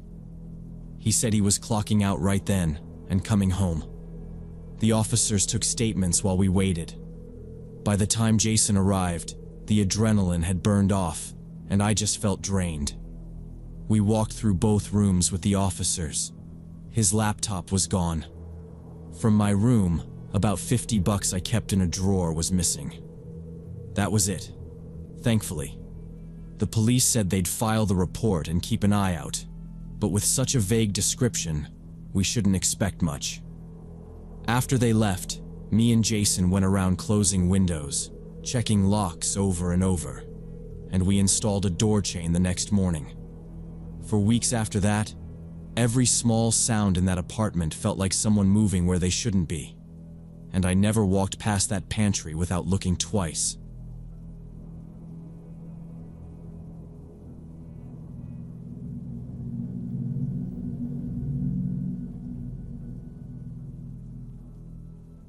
I've got this weird thing where I sleep best during rain. Most people complain about the noise, say they can't fall asleep when it's drumming on the roof, but for me it's like white noise. The heavier the downpour, the deeper I sleep. Maybe it started at my grandma's place with the metal roof, where summer storms sounded like someone shaking a giant bucket of nails. She hated those nights, but I'd knock out on her old couch in minutes. Now any decent rain hits, and my brain just flips a switch and shuts down. On dry, quiet nights, I can lie there for hours, staring at the ceiling fan, thinking about money and work and every dumb thing I've ever said. But as soon as it starts raining, I'm gone. By April 2019, I was renting a small house in coastal Louisiana, in a town near the bay that mostly lived off shrimp, tourists, and gossip about storms. I was 32.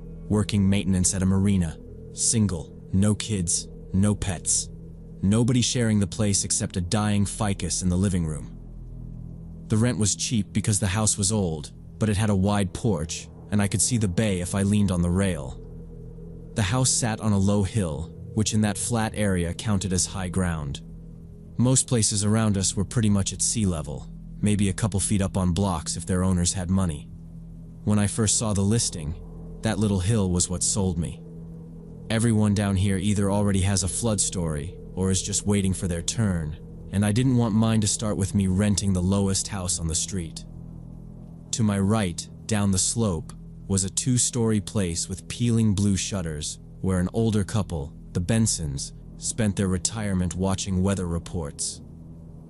On my left was a one-story bungalow with a rusty metal roof and a yard always littered with bikes and plastic toys, home to the Rodriguez family and their 3 loud kids.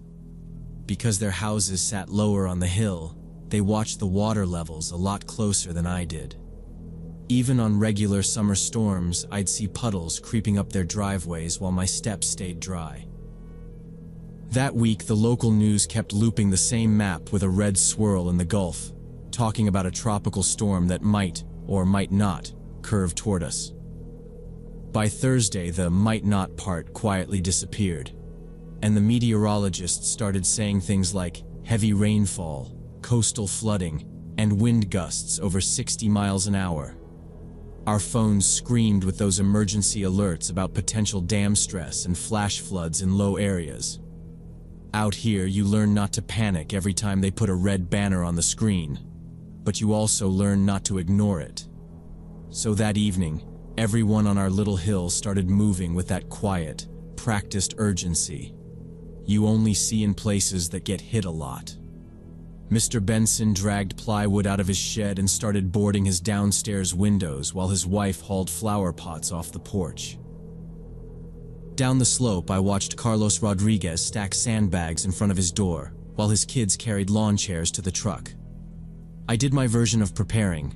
I checked the small generator in my shed, made sure it turned over, then filled every empty jug I had with tap water.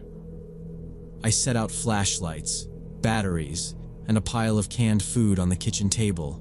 More out of habit than fear, I thought briefly about driving inland to my brother's place. But the hill, the solid frame of the house, and the generator in the shed all argued that staying made sense.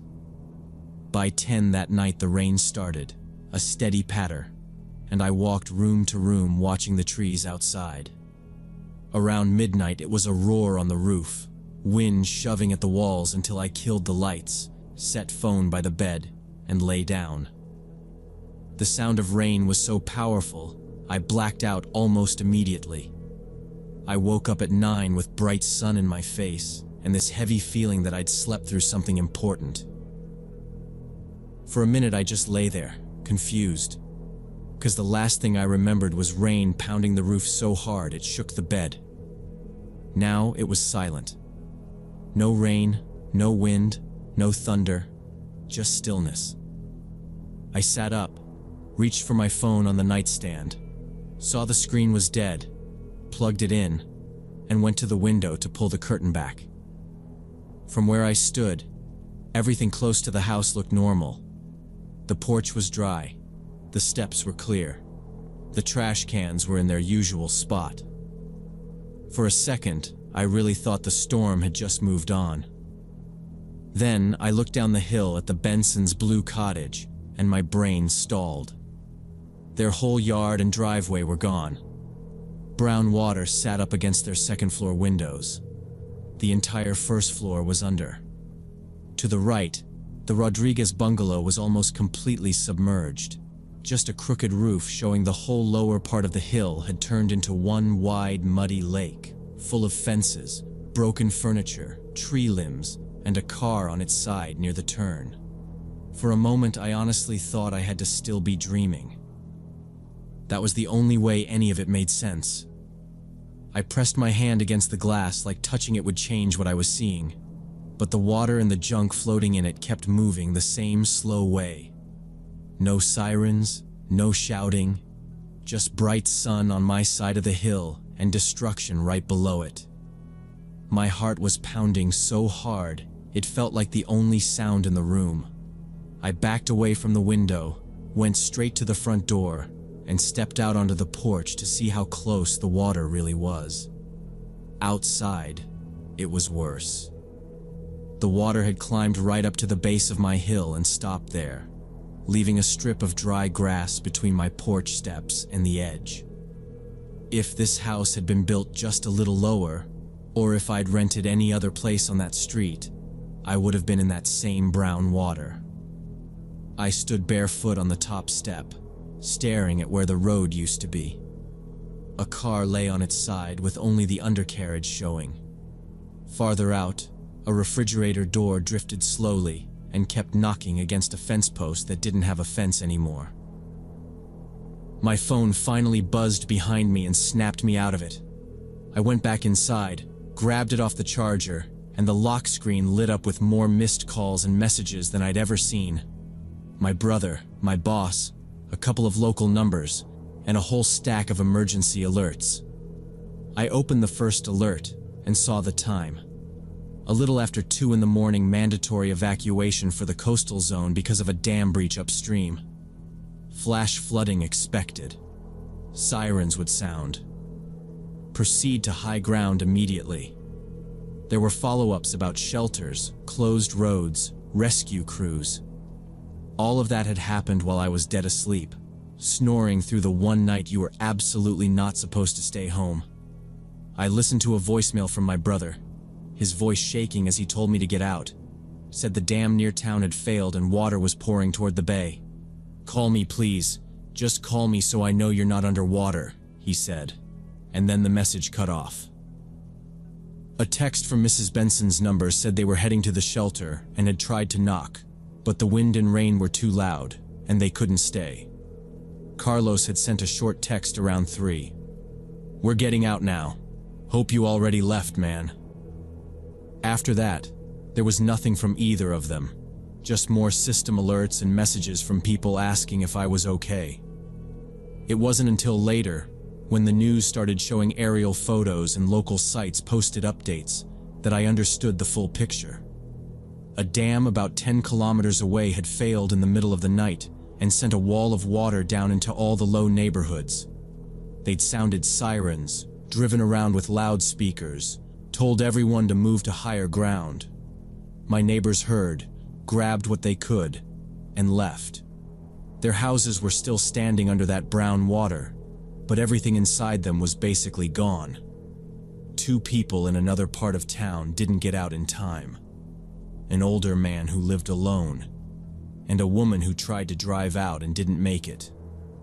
When I read that and realized I'd slept through every siren, every alert, every knock, while water tore through the town and people scrambled to leave, it hit me that my place was dry purely because it happened to sit on that hill, not because I did anything right. I'd always joked that I slept best in a storm. Now, every time rain hits the roof, I remember that night, and how close I came to being one more name on that list, and the joke doesn't feel funny at all.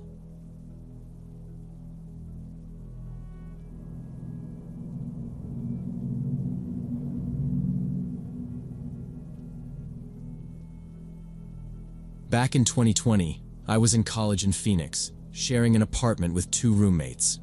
It was one of those cheap off-campus places with thin walls and a leaky shower, but it was close to campus, so we put up with it. One of my roommates was Ryan, whose parents actually had money and owned a ranch about 2 hours outside the city. In August, his parents invited the 3 of us to spend a weekend out there, just to relax before the semester got crazy again. And obviously, we said yes. The weekend itself was normal. His mom cooked huge meals. His dad showed off the property. We messed around with his old rifles and rode the ATVs around the back fields. The only reason I remember the exact time is because of what came after. Sunday evening, while we were sitting around the kitchen, I remembered I had an important meeting with my thesis advisor. First thing Monday, I had already pushed it off once. If I missed it again, I knew he'd bump me to the next semester. Ryan decided to stay another day with his parents. Our other roommate stayed too, and I said I'd just drive back alone that night. Around 9 p.m., I loaded my backpack into my old sedan. Ryan's mom hugged me and told me to text when I got home. I pulled out of their long dirt driveway and turned onto the 2-lane highway that cut straight through the desert. It was fully dark, just the faint glow of the sky and my headlights. I put on a playlist, set the cruise control a little over the limit, and tried to relax. For about half an hour, I didn't see a single other car in either direction. It was just empty road and the white lines slipping under me. Then I noticed headlights appear way back in my rearview mirror. At first, I barely paid attention. Cars appear and disappear all the time. But these ones were closing the distance fast. It was a pickup truck, dark color, coming up behind me much faster than I was going.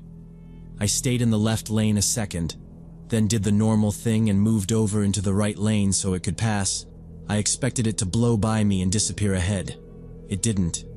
It came right up behind me and stayed there, so close I could hardly see its hood. Just bright lights. I told myself I'd maybe cut the guy off earlier without noticing. I nudged my speed up to 70, then 75, then 80. The truck stayed right on me, like we were tied together. My hands started sweating on the wheel. There was still nothing in front of me and nothing behind us but darkness and desert. After a minute of this, I figured the safest thing was to just pull over and let him go. I flipped on my turn signal, eased off the gas, and coasted onto the shoulder. Instead of passing, the truck slowed too and stopped a few car lengths behind me. That was when it shifted from annoying to wrong. I sat there with my hazards on, watching in the mirror, waiting for someone to get out. Nobody did. The truck just sat there, engine running, lights on me. 30 seconds felt like a long time. After about a minute, my chest felt tight. I thought, screw this, turned off the hazards, pulled back onto the highway, and started driving again. The truck did the exact same thing, pulled out and settled right behind me at the same distance. That was when I stopped pretending this was nothing. I grabbed my phone from the cup holder, hit Ryan's name, and put him on speaker. He answered sounding half asleep, still at the ranch. I cut him off and told him, as fast as I could, that a truck had copied me when I pulled over and was now glued to my bumper on an empty highway. Ryan got serious right away. He said maybe it was some idiot screwing around, but if I felt unsafe I should call the police and, whatever I did, not stop again. I said I'd try gunning it first. I dropped the call, tightened both hands on the wheel, and pressed the gas as far as I felt comfortable. My old sedan whined but climbed up. 85, 90, 95. The truck had no problem keeping up. It stayed locked behind me, then its high beams snapped on, flooding the inside of my car with white light. The driver started hitting the horn in sharp bursts. My heart was pounding so hard I felt it in my throat. There were still no other headlights ahead or behind, just flat black desert on both sides. I knew from the signs that the nearest town was still around 40 minutes away. That was when I dialed 911. I kept my eyes on the road while it rang and told the dispatcher as calmly as I could that someone in a pickup was chasing me and wouldn't back off. She asked my direction, the highway number, and what the other vehicle looked like. I said it was a dark pickup and that I couldn't see the plates because the lights were blinding me in the mirror. She said the nearest patrol unit was about 20 miles away, but she'd send it toward me and told me not to stop. Drive to a lit public place if you see one, she said, but do not pull over on the side again. I stayed on the line with her, reading out every mile marker I passed. The truck was still there, sometimes dropping back a little, then rushing up on me again. Then the driver changed tactics. He pulled out toward the right, half onto the shoulder, trying to come up alongside me in the dirt. I felt the rumble strip under my own tires and pushed the gas harder, easing left just enough that he couldn't get completely next to me without going off the road. After a few seconds, he slipped back behind me. I didn't even have time to process that tiny bit of relief before he hit me. The truck slammed into my rear bumper, hard enough that my head snapped forward and the car swerved.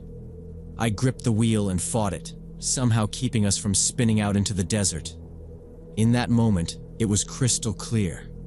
This wasn't some idiot playing games. This was someone trying to wreck me where no one could see.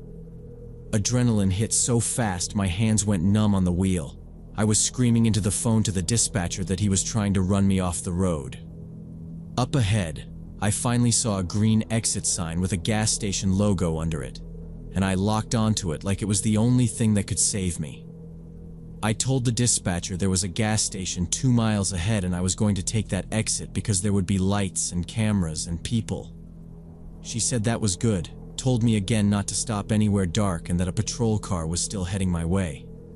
I flipped my turn signal on early, partly to warn him, partly hoping maybe he'd realize I was about to be around other people and just back off. He didn't. The truck stayed glued to my bumper as the distance to that exit dropped. When the ramp came up, I took it harder than I should have, feeling the car shake as I cut over. The truck followed right with me. No hesitation, I said. "He's still behind me. He's taken the exit too." And the dispatcher told me, "Okay, go straight to the station, park by the entrance, and get inside. Do not go up to the other vehicle." I could see the station now. Small place, a few pumps, bright white lights over a short lot. There were a couple of cars parked near the front. I didn't even touch the pumps. I drove straight across the lot toward the doors. I slammed the brakes late and came to a crooked stop almost right in front of the entrance. I jammed the car into park, grabbed my keys and phone, yanked the door open, and ran. As I crossed the concrete, I glanced back. The pickup had pulled into the lot and stopped near the edge, not pulling into a space, not rolling closer. Just sitting there, engine running, pointed toward the road. I couldn't see the driver, but I felt every hair on my neck stand up like his eyes were on me. Then the automatic doors opened and I stumbled into the store. It was just an older guy at the register and a woman by the coolers. I went straight to the counter, still on the phone with 911, trying to catch my breath. "Call the police. Someone's chasing me. He hit my car," I said, too loud. The cashier stared for half a second, then grabbed the store phone and started dialing without arguing. I stepped over to the front windows so I could keep the truck in sight. It stayed where it was, idling near the edge of the lot, angled a little toward the exit like it was ready to leave fast if it needed to. For a couple minutes, nothing happened. No one got out. No door opened. The woman came to stand next to me and asked, "Is that him?" When I nodded, she swore under her breath and stayed there like she wasn't going to let me stand alone. After what felt like forever, the brake lights on the truck flared. It rolled forward, did this slow circle through part of the lot, like the driver was thinking it over, then headed for the exit. I tensed, sure it was about to swing toward the storefront, but it didn't. It pulled out onto the road, turned, and merged back onto the highway. The taillights shrank and then were just gone into the dark. I told the dispatcher, and she said to stay put because the officers were almost there. About 10 minutes later, 2 patrol cars pulled in, lights on but no sirens. One parked near my sedan, the other closer to the road. The officers got out, talked to the cashier for a second, then waved me outside. My legs felt shaky now that everything was slowing down. One of them, younger, asked if I was Kyle and walked me a few steps away to get my statement. I told him everything. When I first saw the headlights behind me, how he matched my speed, followed when I pulled over, stayed on me, tried to pass on the shoulder, rammed my bumper, then followed me off the highway. They checked the back of my car with flashlights, and there it was, a dent in the bumper and scraped paint where his grill had hit. They took photos, got my info, and asked about the truck. I said dark blue or black, big, maybe a Dodge Ram, but I wasn't sure, and I never saw the plates because of the glare. The older officer said they'd put out a notice and have units watch that stretch of highway for any truck driving like that. But without a plate, there wasn't a lot they could promise. Then he said they could escort me back into the city if I wanted. I didn't even pretend to think about it. I said yes. No way was I going back out there alone. They talked to the cashier and the woman quickly, then set one patrol car in front of me and one behind. I got into my sedan, started it, and pulled out between them. We got back onto the highway like a little bubble. The rest of the drive was quiet. No truck, No one riding my bumper, just the patrol car ahead, the one behind, and darkness on both sides. When we reached the outskirts of Phoenix, the front car turned off, and the one behind me stayed until my exit, flashed its lights once, then drove away. I finished the last few minutes alone, parked outside my apartment, and sat there with my hands still on the wheel, replaying that hit from behind and the way my car had swerved. I never found out who that driver was or what they wanted. Maybe it was road rage, maybe drunk stupidity, maybe someone who gets off on scaring strangers. But ever since that night, I avoid empty highways after dark. When I can, and when I can't, I pay way too much attention to whoever shows up in my rearview mirror.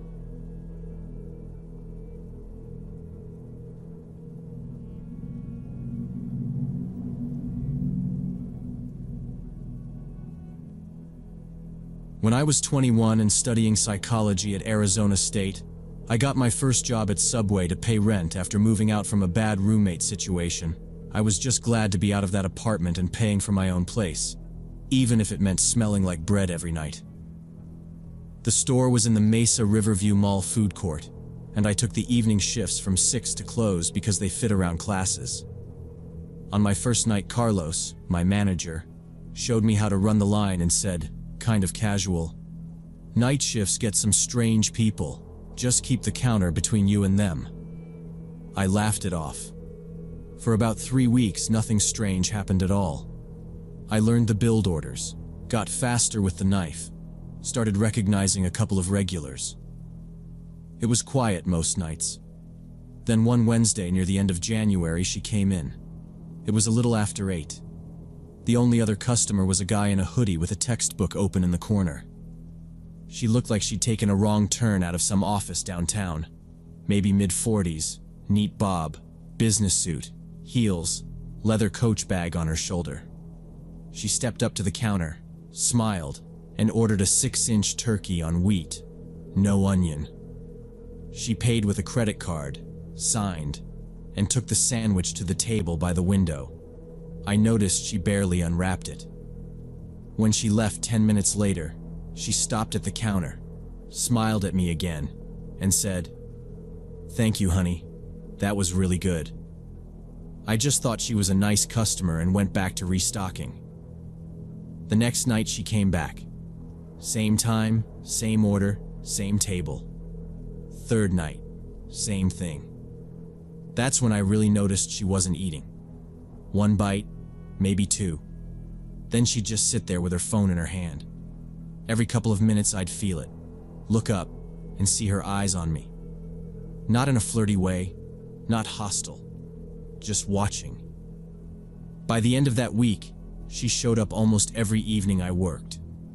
Carlos caught me glancing over and asked, "You sure that's not your aunt or something?" "She only comes when you're on." I told him I'd never seen her before, which was true, then joked that she reminded me of one of my professors, so maybe that was why she seemed familiar. What I didn't say was that my stomach tightened a little every time I saw her walk in. I didn't want to sound paranoid on my first decent job.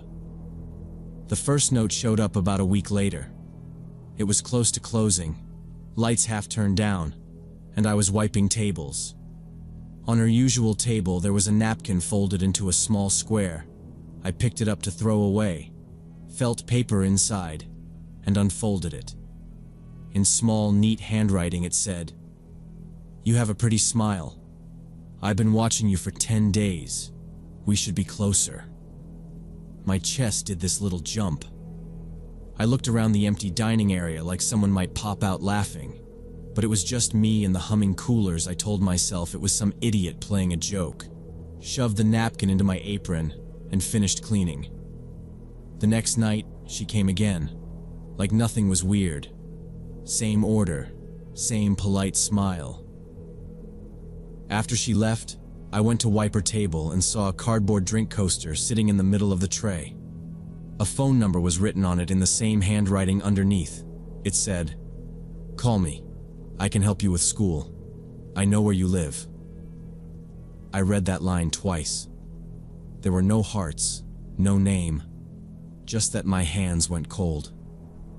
I slid the coaster into my bag instead of the trash. On the way out through the dark mall, I kept checking over my shoulder, suddenly very aware that HR had my address and that she knew my name. The third note was what really shook me. It was Saturday. I hung my jacket on the hook in the tiny back room at the start of my shift, checked my phone, then went out front. Maybe 15 minutes later, I went back to grab chapstick from my pocket. When I slid my hand in, I hit folded paper that hadn't been there before. I pulled out a sheet of printer paper, folded twice, and opened it. "You're ignoring me. That's rude. I waited outside your place last night." My hands started shaking so bad, I dropped both the note and my jacket. There was no public way into that room. Whoever wrote it had walked behind the counter and down the little hallway, close enough to reach into my stuff. Carlos was on vacation that week, so it was just me and Michael, the 16-year-old trainee, on that shift. I picked up the note and walked it out to the line. I set it next to the cutting board and said, "Can you read this?" He frowned, read it, and said, That's creepy. You should call the police, seriously." I knew he was right, but I could already hear the questions. How long had this been happening? Why hadn't I said anything? Had she actually done something? I didn't want to be the crazy student worker overreacting to just notes. I told him I'd show Carlos when he got back and stuffed the paper into my bag. She came in at 10:30 that night, half an hour before closing. The food court was almost empty. Michael asked if he could run to the restroom before we started breaking down the line, and I told him, yeah, go ahead. While he was gone, she walked up to the counter like any other customer. Same hair, same calm smile. She ordered her turkey on wheat, no onion. I made the sandwich as fast as I could with that buzzing feeling in my chest, rang her up, and waited for her to move to a table. She didn't. She stayed where she was, resting both hands on the glass over the pans, eyes on my face like we were in the middle of some conversation I hadn't agreed to. Then she tilted her head a little, and in this soft, almost affectionate voice, asked, "Why aren't you answering my letters?" I froze for a second when she asked that. Then I heard my own voice come out flatter than I meant. I told her I didn't know what she was talking about, and that if she was the one leaving those notes, she needed to stop and she needed to go. She didn't move. Instead, she leaned in closer over the glass, like we were sharing some secret, and said, "I've been watching you for 2 months. I know your schedule. I know you live on Oak Street. I know you get coffee at the Circle K every morning." She listed those details calmly, like she was reading off a list. Her eyes didn't match her smile at all. There was nothing in them. I took a step back toward the little door that led to the back room and called out for Michael, louder than I meant to. He didn't answer. I could hear the hand dryer going in the restroom down the hall, so I knew he really couldn't hear me. The woman kept her hands on the glass and tilted her head, still watching me, and I realized she'd gotten all of that information by just following me for weeks.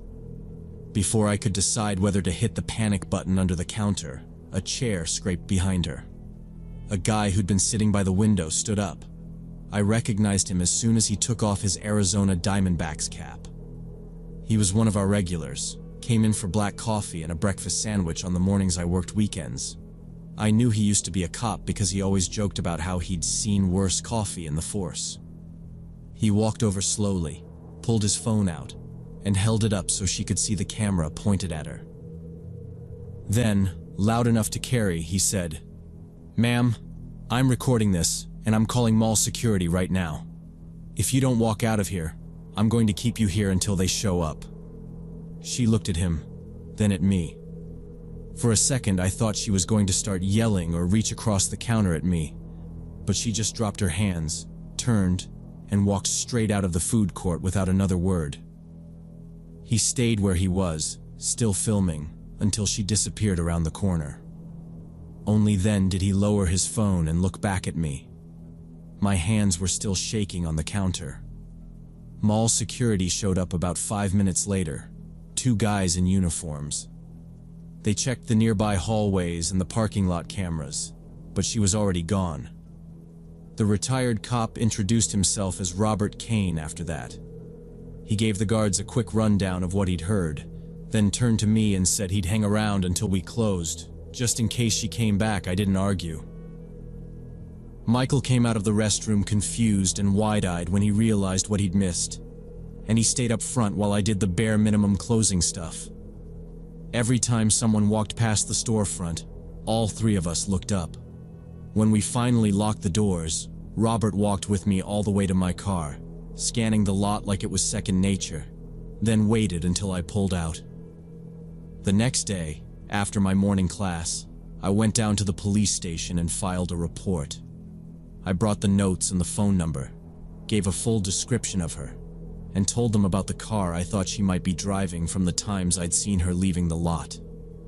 The detective who took the report listened, took copies of everything, and told me this sounded like a textbook erotomania case, where someone convinces themselves there's a relationship that doesn't exist. Hearing an actual term for it didn't make me feel better. It just made it feel more real. A few days later, he called me back. They'd pulled footage from the mall and from one of the exterior cameras. They had a name: Deborah Lynch, 52, an accountant, divorced, no kids on record. He said she'd had previous contact with mental health services for bipolar disorder. They served her with a restraining order that barred her from coming near me, my work, or my apartment. There wasn't going to be any criminal charge unless she violated it. I understood the logic, but I still felt sick when I hung up. I lasted 1 more week at Subway. Even with Carlos back, even with everyone knowing to watch for her, I couldn't calm down. Every time a woman in a blazer walked in, my body reacted before my brain did. I'd feel my shoulders tense and my mouth go dry until I saw it wasn't her. Twice I had to go in the back and pretend I was checking inventory just to breathe. Finally, I told Carlos I appreciated the chance, but I needed to quit. He didn't push back. He'd seen the notes. Deborah never came back to the store as far as I know. I moved on to a campus job a month later, somewhere with more people around and security close by. Robert ended up coming in on my last day to grab coffee, and I thanked him again in person. After I settled into the new job and the panic wasn't so sharp, I wrote him a short thank you letter and mailed it to the address he'd given me on a scrap of receipt paper, just to make sure he knew how much what he did mattered to me. Even now, years later, I catch myself scanning faces in coffee shops and grocery lines without thinking, checking hands for that same neat manicure, checking eyes for that flat look she had. Studying psychology, I'd been taught to feel empathy for people with serious mental illness, and I still do. But that doesn't erase what it feels like to realize someone has quietly built their own version of you in their head and then stepped into your real life expecting you to play along. I lock my doors, I pay attention to routines, and I tell people sooner when something feels off. Because what scared me most about Deborah wasn't that she was sick. It was how easy it had been for her to watch me while I pretended nothing was wrong.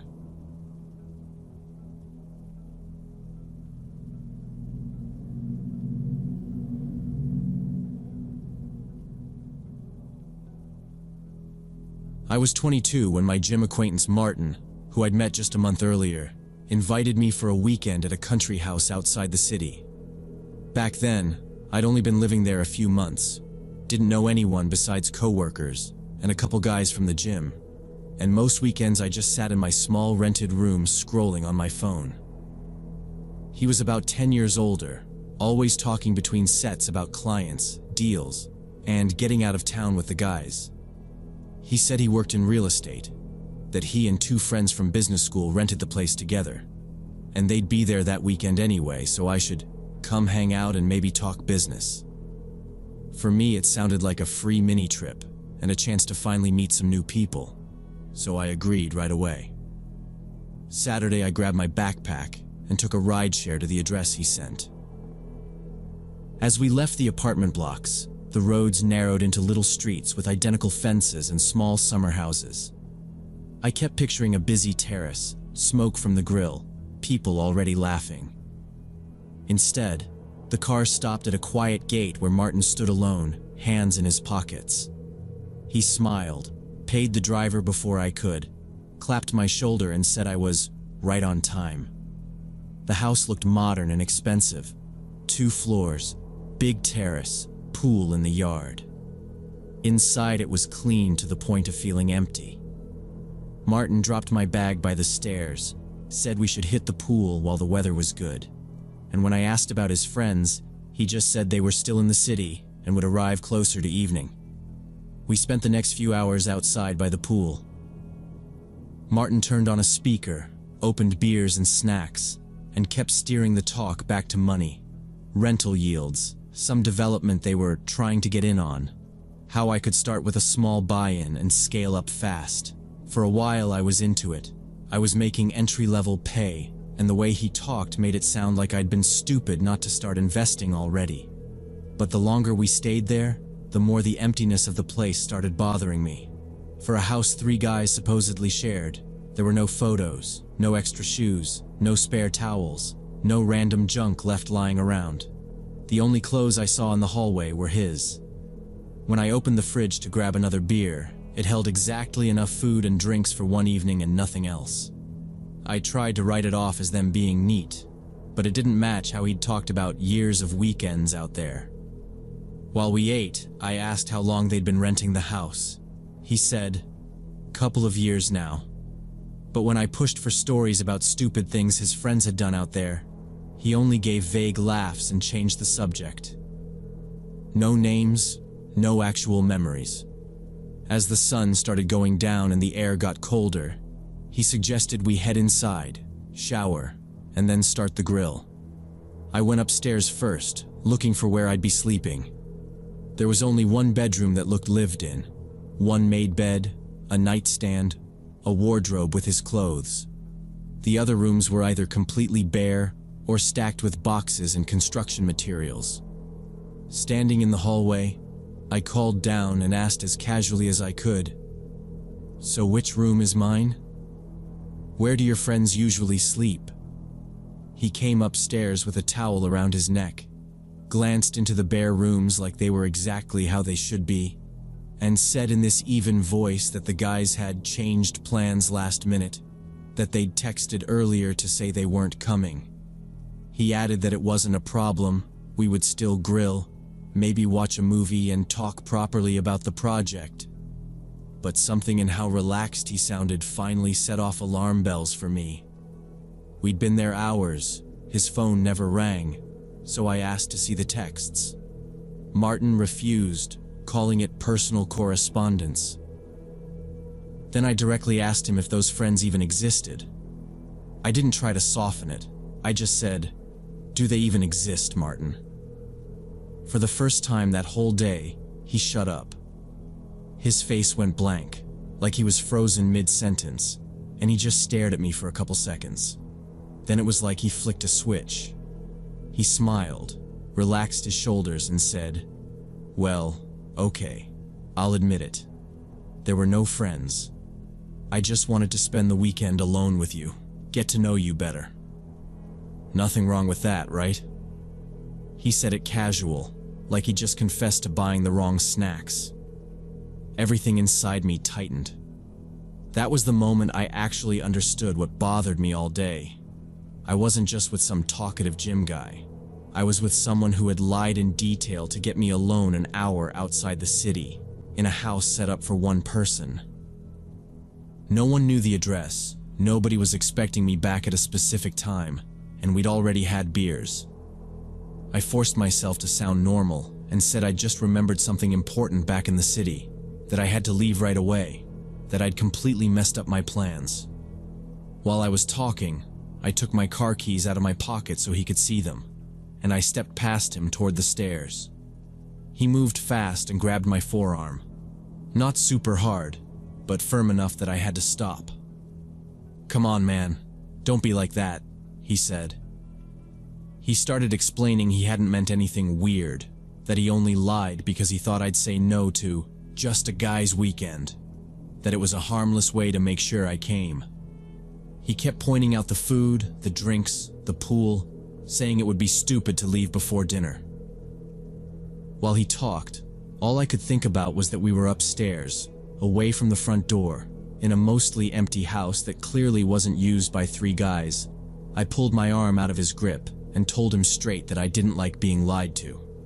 I said if he just invited me honestly, maybe I would have come anyway, but tricking me to get me out there wasn't okay. I added that maybe we could grab a coffee in the city sometime, but I wasn't staying the night. I kept my tone low and steady on purpose because I did not want to push him into getting aggressive. When I tried to walk around him again, he shifted and blocked me, still filling the hallway. He suggested we at least eat first, and said he'd drive me back himself after that part hit me wrong. I'd already said I had my car. There was no good reason for him to be the one driving unless he wanted control over when we left. I told him again I had to go now and that I wasn't hungry. This time I dropped the polite act. No smile, no jokes, just, "I'm leaving." I think he saw I wasn't backing down, because after a second he stepped aside and let me pass. I went downstairs quickly, trying not to look like I was running. My bag was still by the stairs where I dropped it when I first came in. For a moment I started to bend down to grab it. Then I pictured realizing something important was still upstairs, and having to go back into that bedroom with him standing in the doorway. I straightened up, left the bag where it was, and walked straight to the door. I opened it without asking.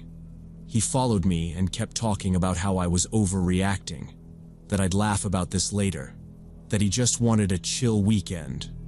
But he didn't touch me again. Outside, I hit the unlock button, heard my car beep near the fence, and headed straight for it. Without turning around, I told him lying to get someone alone wasn't a small thing and that I didn't want to see him again. He said I was being dramatic and that I'd regret burning bridges, but his voice sounded smaller, more annoyed than confident. I got into my car, locked the doors out of habit, started the engine, and drove away while he was still standing in the open gate. On the drive back, my brain kept looping through the day in little pieces. How he never actually used his friends' names, how the house only had one real bedroom, how we'd stayed outside almost the whole time, how his smile slipped that second before he admitted the lie. I kept thinking about how easily I'd said yes to a weekend with a guy I barely knew just because I was lonely in a new city and wanted more friends, and I didn't like what that said about me. I changed gyms the next week, blocked his number, and never saw him again. But sometimes I think about that house and that made bed and wonder if it was just a one-time stupid plan, or if he'd tried it with other younger guys too. The part that sticks with me most isn't even the house itself. It's his face right after I asked if the friends existed.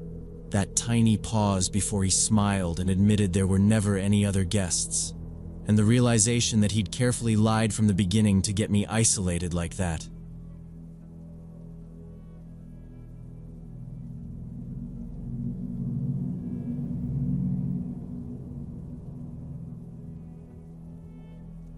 When I was 31, I bought a 2-story house with a finished basement that had a separate entrance. The basement was basically a small studio. One room, kitchenette along the wall, separate bathroom, its own door on the side of the house. My plan was to rent it out and let the extra money soften the mortgage. Nothing more complicated than that. I took some photos on my phone, wrote a short ad, and posted it on a couple of rental sites. About a week later, a guy named Brian messaged me, 27, said he worked from home as a programmer, needed a quiet place with good internet. We set up a viewing. In person, he was soft-spoken, normal-looking, the kind of guy you wouldn't notice in a coffee shop.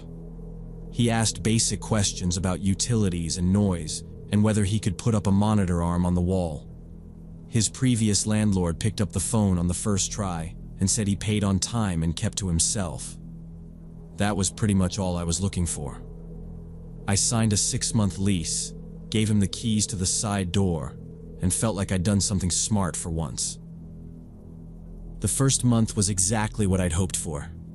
I almost never saw him. He used his own entrance, I used mine. Sometimes we'd cross paths on the side path and exchange a quick, "Hey, how's it going?" And that was it. No late night music, no extra cars, no complaints from neighbors. Rent hit my account when it was supposed to. I remember telling a friend I'd gotten lucky with my first tenant, and that being a landlord might actually be easy. Then, sometime early in the second month, I started waking up at night. My bedroom is on the second floor, and a couple times a week I'd jerk awake around 2 or 3 in the morning with this sense that someone was walking around on the floor below me. I'd lie there and hear this slow, spaced-out creaking, like footsteps on the first-floor hallway. The house isn't new, so at first I told myself it was just wood shifting as the temperature dropped. That explanation worked for a while. One night, though, I woke up and clearly heard a door open. You can tell the difference between a random creak and a latch going. This sounded like the door at the end of my first-floor hallway, the one that leads down to the basement. From my side, it has a simple slide bolt that I always keep locked. There's no reason for it to be open, ever. I lay there listening, trying to decide if I dreamed it, then finally got up. I went downstairs as quietly as I could. The house was dark, the bolt on the basement door sitting exactly where I'd left it. I put my hand on it anyway. Like maybe it would feel different if it had been moved. It didn't. Nothing else seemed out of place. After a minute of standing there feeling stupid, I went back to bed and forced myself to believe it was just in my head. About a week later, same thing. I woke up from a dead sleep, feeling like someone was moving around on the first floor. This time I heard a faint sound from the kitchen, like a cabinet or the fridge door. I went downstairs. The light over the kitchen counter was on. I'm obsessive about turning lights off before bed, so that stopped me in the doorway.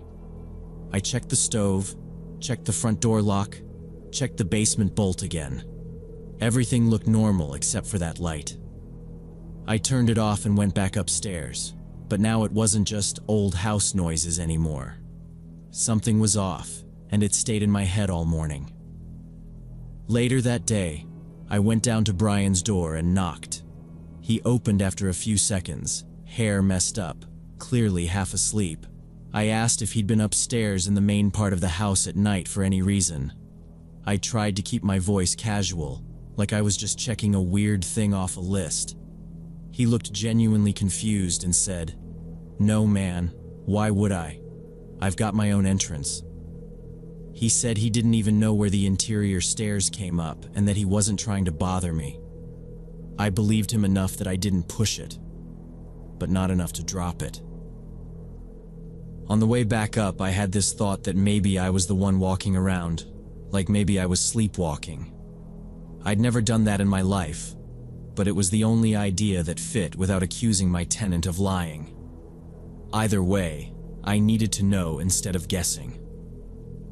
That afternoon, I bought a small motion-activated camera at an electronics store. Nothing high-end, just something that recorded to a memory card when it saw movement. I mounted it in the first-floor hallway, high enough that you'd have to really look to notice it, pointed straight at the basement door. I walked past it a couple times to make sure the indicator light blinked and the little test clips played back on my laptop. Then I left it alone. I let it run for 2 nights. On the 3rd day, I popped out the card, sat at my dining table, and started going through the clips. Most of it was boring. Me walking by, me turning off lights, me heading upstairs. Then I got to the first night around 3 in the morning. At 3:17, the clip started. The basement door handle moved. The slide bolt had to already be open somehow, because I saw the door ease inward like somebody was opening it slowly on purpose. Brian stepped out in a t-shirt and sweatpants, barefoot. He didn't look drunk or confused. He just walked quietly down the hallway toward the kitchen, out of frame. The timestamp ticked by. About 5 minutes later, he reappeared, walking back. He stopped in the middle of the hallway, turned his head, and stared up toward the staircase that leads to my bedroom. He just stood there, looking up, not moving, for almost a full minute. Then he turned, went back through the basement doorway, and pulled the door closed behind him. I just sat there staring at my laptop, replaying that clip over and over, trying to make sense of how he was even getting through that door. The bolt was on my side. There was no way for him to open it from below. At least that's what I'd always thought. The more I watched him step out like he'd done it 100 times, the more my stomach dropped. At some point, I realized I was checking the time in the corner of the screen and doing the math against when I'd been asleep upstairs, completely out. The next day, when I saw him leave through the side entrance with his backpack, I waited a few minutes, then took my spare key and went down into the basement studio. I told myself I was just inspecting my own property, which was true, but really I was looking for proof I wasn't losing it. From inside, I went straight to the door that led up into my hallway. I checked the frame, the handle, the lock. That's when I saw it. A small, clean hole drilled straight through the wood, right about where the bolt sat on my side. You could definitely slide a piece of stiff wire through and push the bolt back. Seeing that hole hit me harder than the video. It meant this wasn't some one-time impulse thing he'd planned it. He'd stood there with a drill and decided he needed a way into the main house without me knowing. I took a couple pictures of the hole, then went back upstairs, printed 4 still frames from the camera showing him in the hallway, and loaded the clip onto my phone. I didn't want there to be any argument about what I'd seen. That evening, I watched for his car to come back when it did, and I heard his door downstairs close. I went right down and knocked. He opened after a second, same normal face, and started to say, "Hey, what's up?" But I just held out the printed photos and told him to look. He stared at them, then at my phone when I hit play on the video. I told him I was terminating the lease and he had a week to move out. At first, he tried to deny it. He said it must be some sort of glitch, that it wasn't clear it was him, even though his face was right there. I didn't argue. I just said, "Come here," and walked him to the inside of the basement door and pointed at the hole. I asked him how that got there. He went quiet for a few seconds, then looked right at me and said, in this flat voice, that he liked walking around the house when I was sleeping, that it relaxed him. No apology, no embarrassment. Just that. Hearing him say it out loud made my skin crawl. I told him I'd changed my mind and that I wasn't giving him a week. I was giving him 3 days, and if he wasn't gone by then, I'd call the police and hand over the recordings. He didn't argue with that. He just nodded once, said nothing, and closed the door in my face. After that, I barely slept. I installed 2 more cameras covering the back of the house and the inside of the living room, double-checked every window, and dragged a heavy cabinet in front of the basement door upstairs, so it couldn't open even if the bolt somehow got moved again. He was gone in 2 days. I watched from the upstairs window while he loaded his stuff into a ride share and left. Once I was sure he wasn't coming back, I went down to check the studio. He'd actually cleaned it decently well. Trash gone, dishes washed, no obvious damage except for that hole in the door. For a minute I thought maybe I'd overreacted, that maybe it was just some weird boundary issue. Then I saw the notebook. It was wedged in the corner on the floor behind a small cabinet he'd left. Plain cover, no name.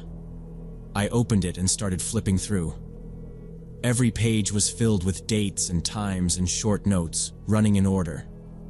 It took me a second to understand what I was looking at. Then it clicked. It was a log A record of his nights in my house.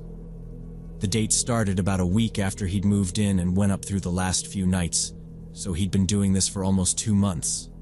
The entries were simple but specific.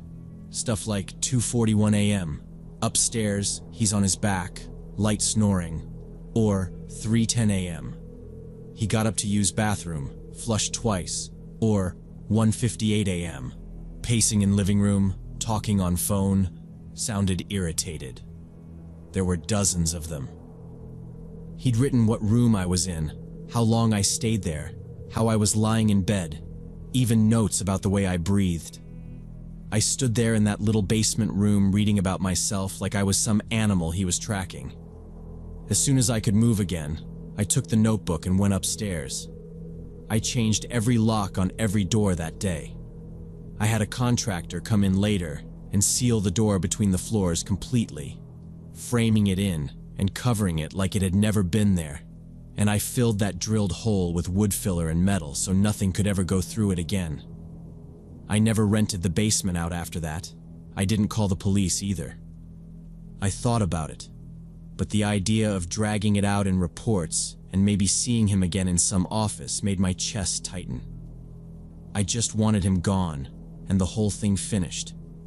Even if that meant I had to live with the fact that for weeks, somebody was calmly walking around my house at night, watching me sleep, and I had no idea.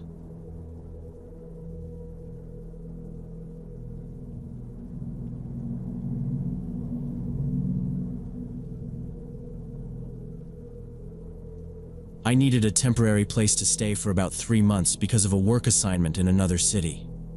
The company wasn't paying for housing, just a travel allowance, so a hotel for that long would have burned through most of my paycheck. I spent a couple of evenings after work scrolling through short-term rentals on different listing sites, comparing prices, trying not to get overwhelmed by all the scams and weird posts.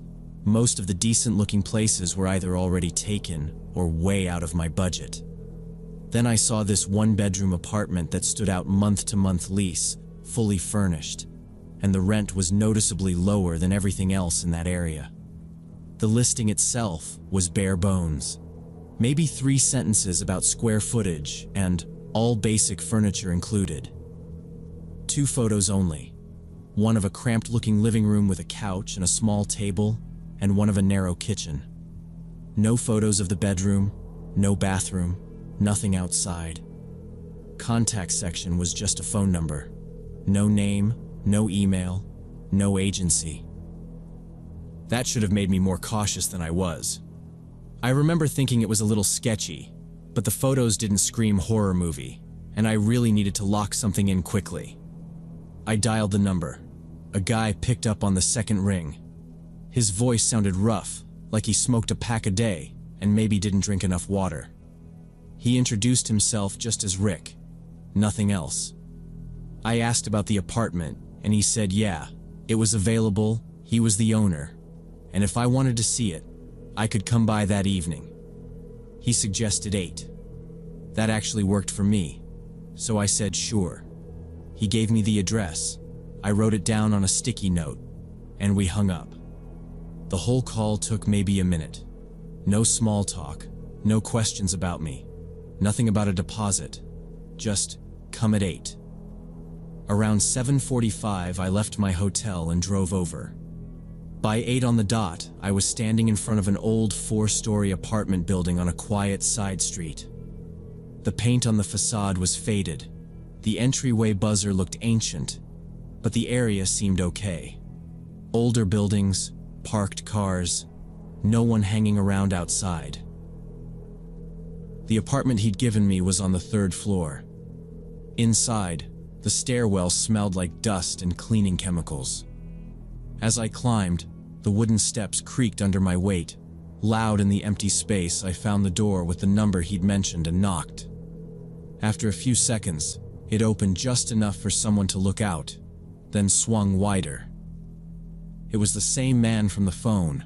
I could tell from the voice when he said my name. Rick was thin, maybe mid-50s, with patchy stubble and heavy bags under his eyes. He wore a wrinkled plaid shirt and faded jeans. He didn't offer a handshake. He just gave a short nod, stepped aside, and gestured for me to come in. I walked into a narrow hallway. The apartment was dim. Only one weak ceiling light in the corridor was on, and it flickered once as the door shut behind me. I asked, kind of half joking, if we could turn on more lights so I could get a better look at the place. Rick shook his head and said the wiring was old, and he tried not to run too many lights at once, or it overloads the system. He sounded annoyed at the question, like people brought this up a lot. The explanation felt off, but I told myself old buildings are like that and didn't push it. We went into the living room first. It was almost empty. There was a sagging couch that had definitely seen better years and a small wooden table pushed against one wall. No TV, no shelves, no personal stuff. Thick dark curtains were drawn tight across the windows. It felt sealed up, like nobody had opened those curtains in a long time. The air was stale, with that closed-up apartment smell that sticks in the back of your throat. I tried to focus on practical things: size, layout, where I'd put my suitcase, so I wouldn't obsess over the atmosphere. Rick said he'd show me the kitchen and the bathroom next. We stepped back into the hallway and he led me into the kitchen, which was even smaller than it looked in the picture. Old cabinets with peeling laminate, an older gas stove, a small fridge humming in the corner. But the counters were mostly clear, and there weren't dirty dishes piled up or anything. I asked about the heating, if it was included, how much the utilities usually were. He answered, but in short, clipped sentences, just enough to technically respond, no extra info, no attempt to sell the place. Standing there, I noticed how he barely looked at me. His eyes kept sliding past, like he was thinking about something else. When I paused, waiting for him to say more, he cleared his throat and said the bathroom was at the end of the hallway. He added that he'd go check if the hot water was working properly because sometimes the boiler acts up. That sounded reasonable enough, and I definitely cared about hot water more than the couch, so I nodded and stayed where I was while he walked out. His footsteps moved down the hallway and faded. Then it was quiet. I leaned against the counter and scrolled my phone for a bit, expecting to hear the pipes or the shower run or something. Nothing. After what felt like 3 minutes or so, I realized I hadn't heard a sound since he left the kitchen. No water running, no doors, not even floorboards. "Rick," I called out, loud enough to carry down the hall. "Everything okay?" No answer. The silence felt heavier somehow, but I figured maybe he just didn't hear me, or he had the water running and missed it. I waited another minute, staring at the doorway, listening. Still nothing. My stomach did this small, tight twist, the kind you get when something is just slightly wrong. I stepped out of the kitchen into the hallway. From there, I could see the bathroom door at the very end. It was closed. The corridor light buzzed faintly overhead. I walked down, my shoes sounding too loud on the worn floor. When I reached the door, I knocked, not super hard, but enough that anyone inside would hear it. "Rick?" I said again, closer this time. "You in there?" No reply. I wrapped my hand around the doorknob and turned it. It stopped almost immediately, locked from the inside. I raised my voice and called his name again, asked what was going on, pressed my ear to the door, and just stood there listening to the complete silence on the other side. I stayed there with my ear on the bathroom door for maybe a minute, just listening. No water, no movement, no cough, nothing at all. The quiet made my skin feel tight. Standing in a stranger's hallway while he hid in a locked bathroom suddenly felt like the dumbest situation to be in, and the longer I stood there, the more wrong it felt. I decided I was done. I wasn't going to bang on the door or try to play hero. I just wanted to walk out and pretend this place never existed. I turned away from the bathroom and started down the corridor toward the front door. As I passed one of the side rooms, I noticed the door there was cracked open a couple of inches. I was sure it had been closed when we walked past earlier. I slowed without meaning to and glanced at the gap. Something moved inside the dark room. It was just a shift. Like someone taking a half step back, I froze and stared. In that narrow slice of space, I could see the outline of a person standing just inside. Broad shoulders, thicker build, definitely not Rick. This person was taller and heavier, and the way they eased backward told me they knew I'd seen them. Whoever it was had been standing there, silent, the whole time. My heart started pounding so hard I could feel it in my throat. I didn't ask who they were. I didn't say a word.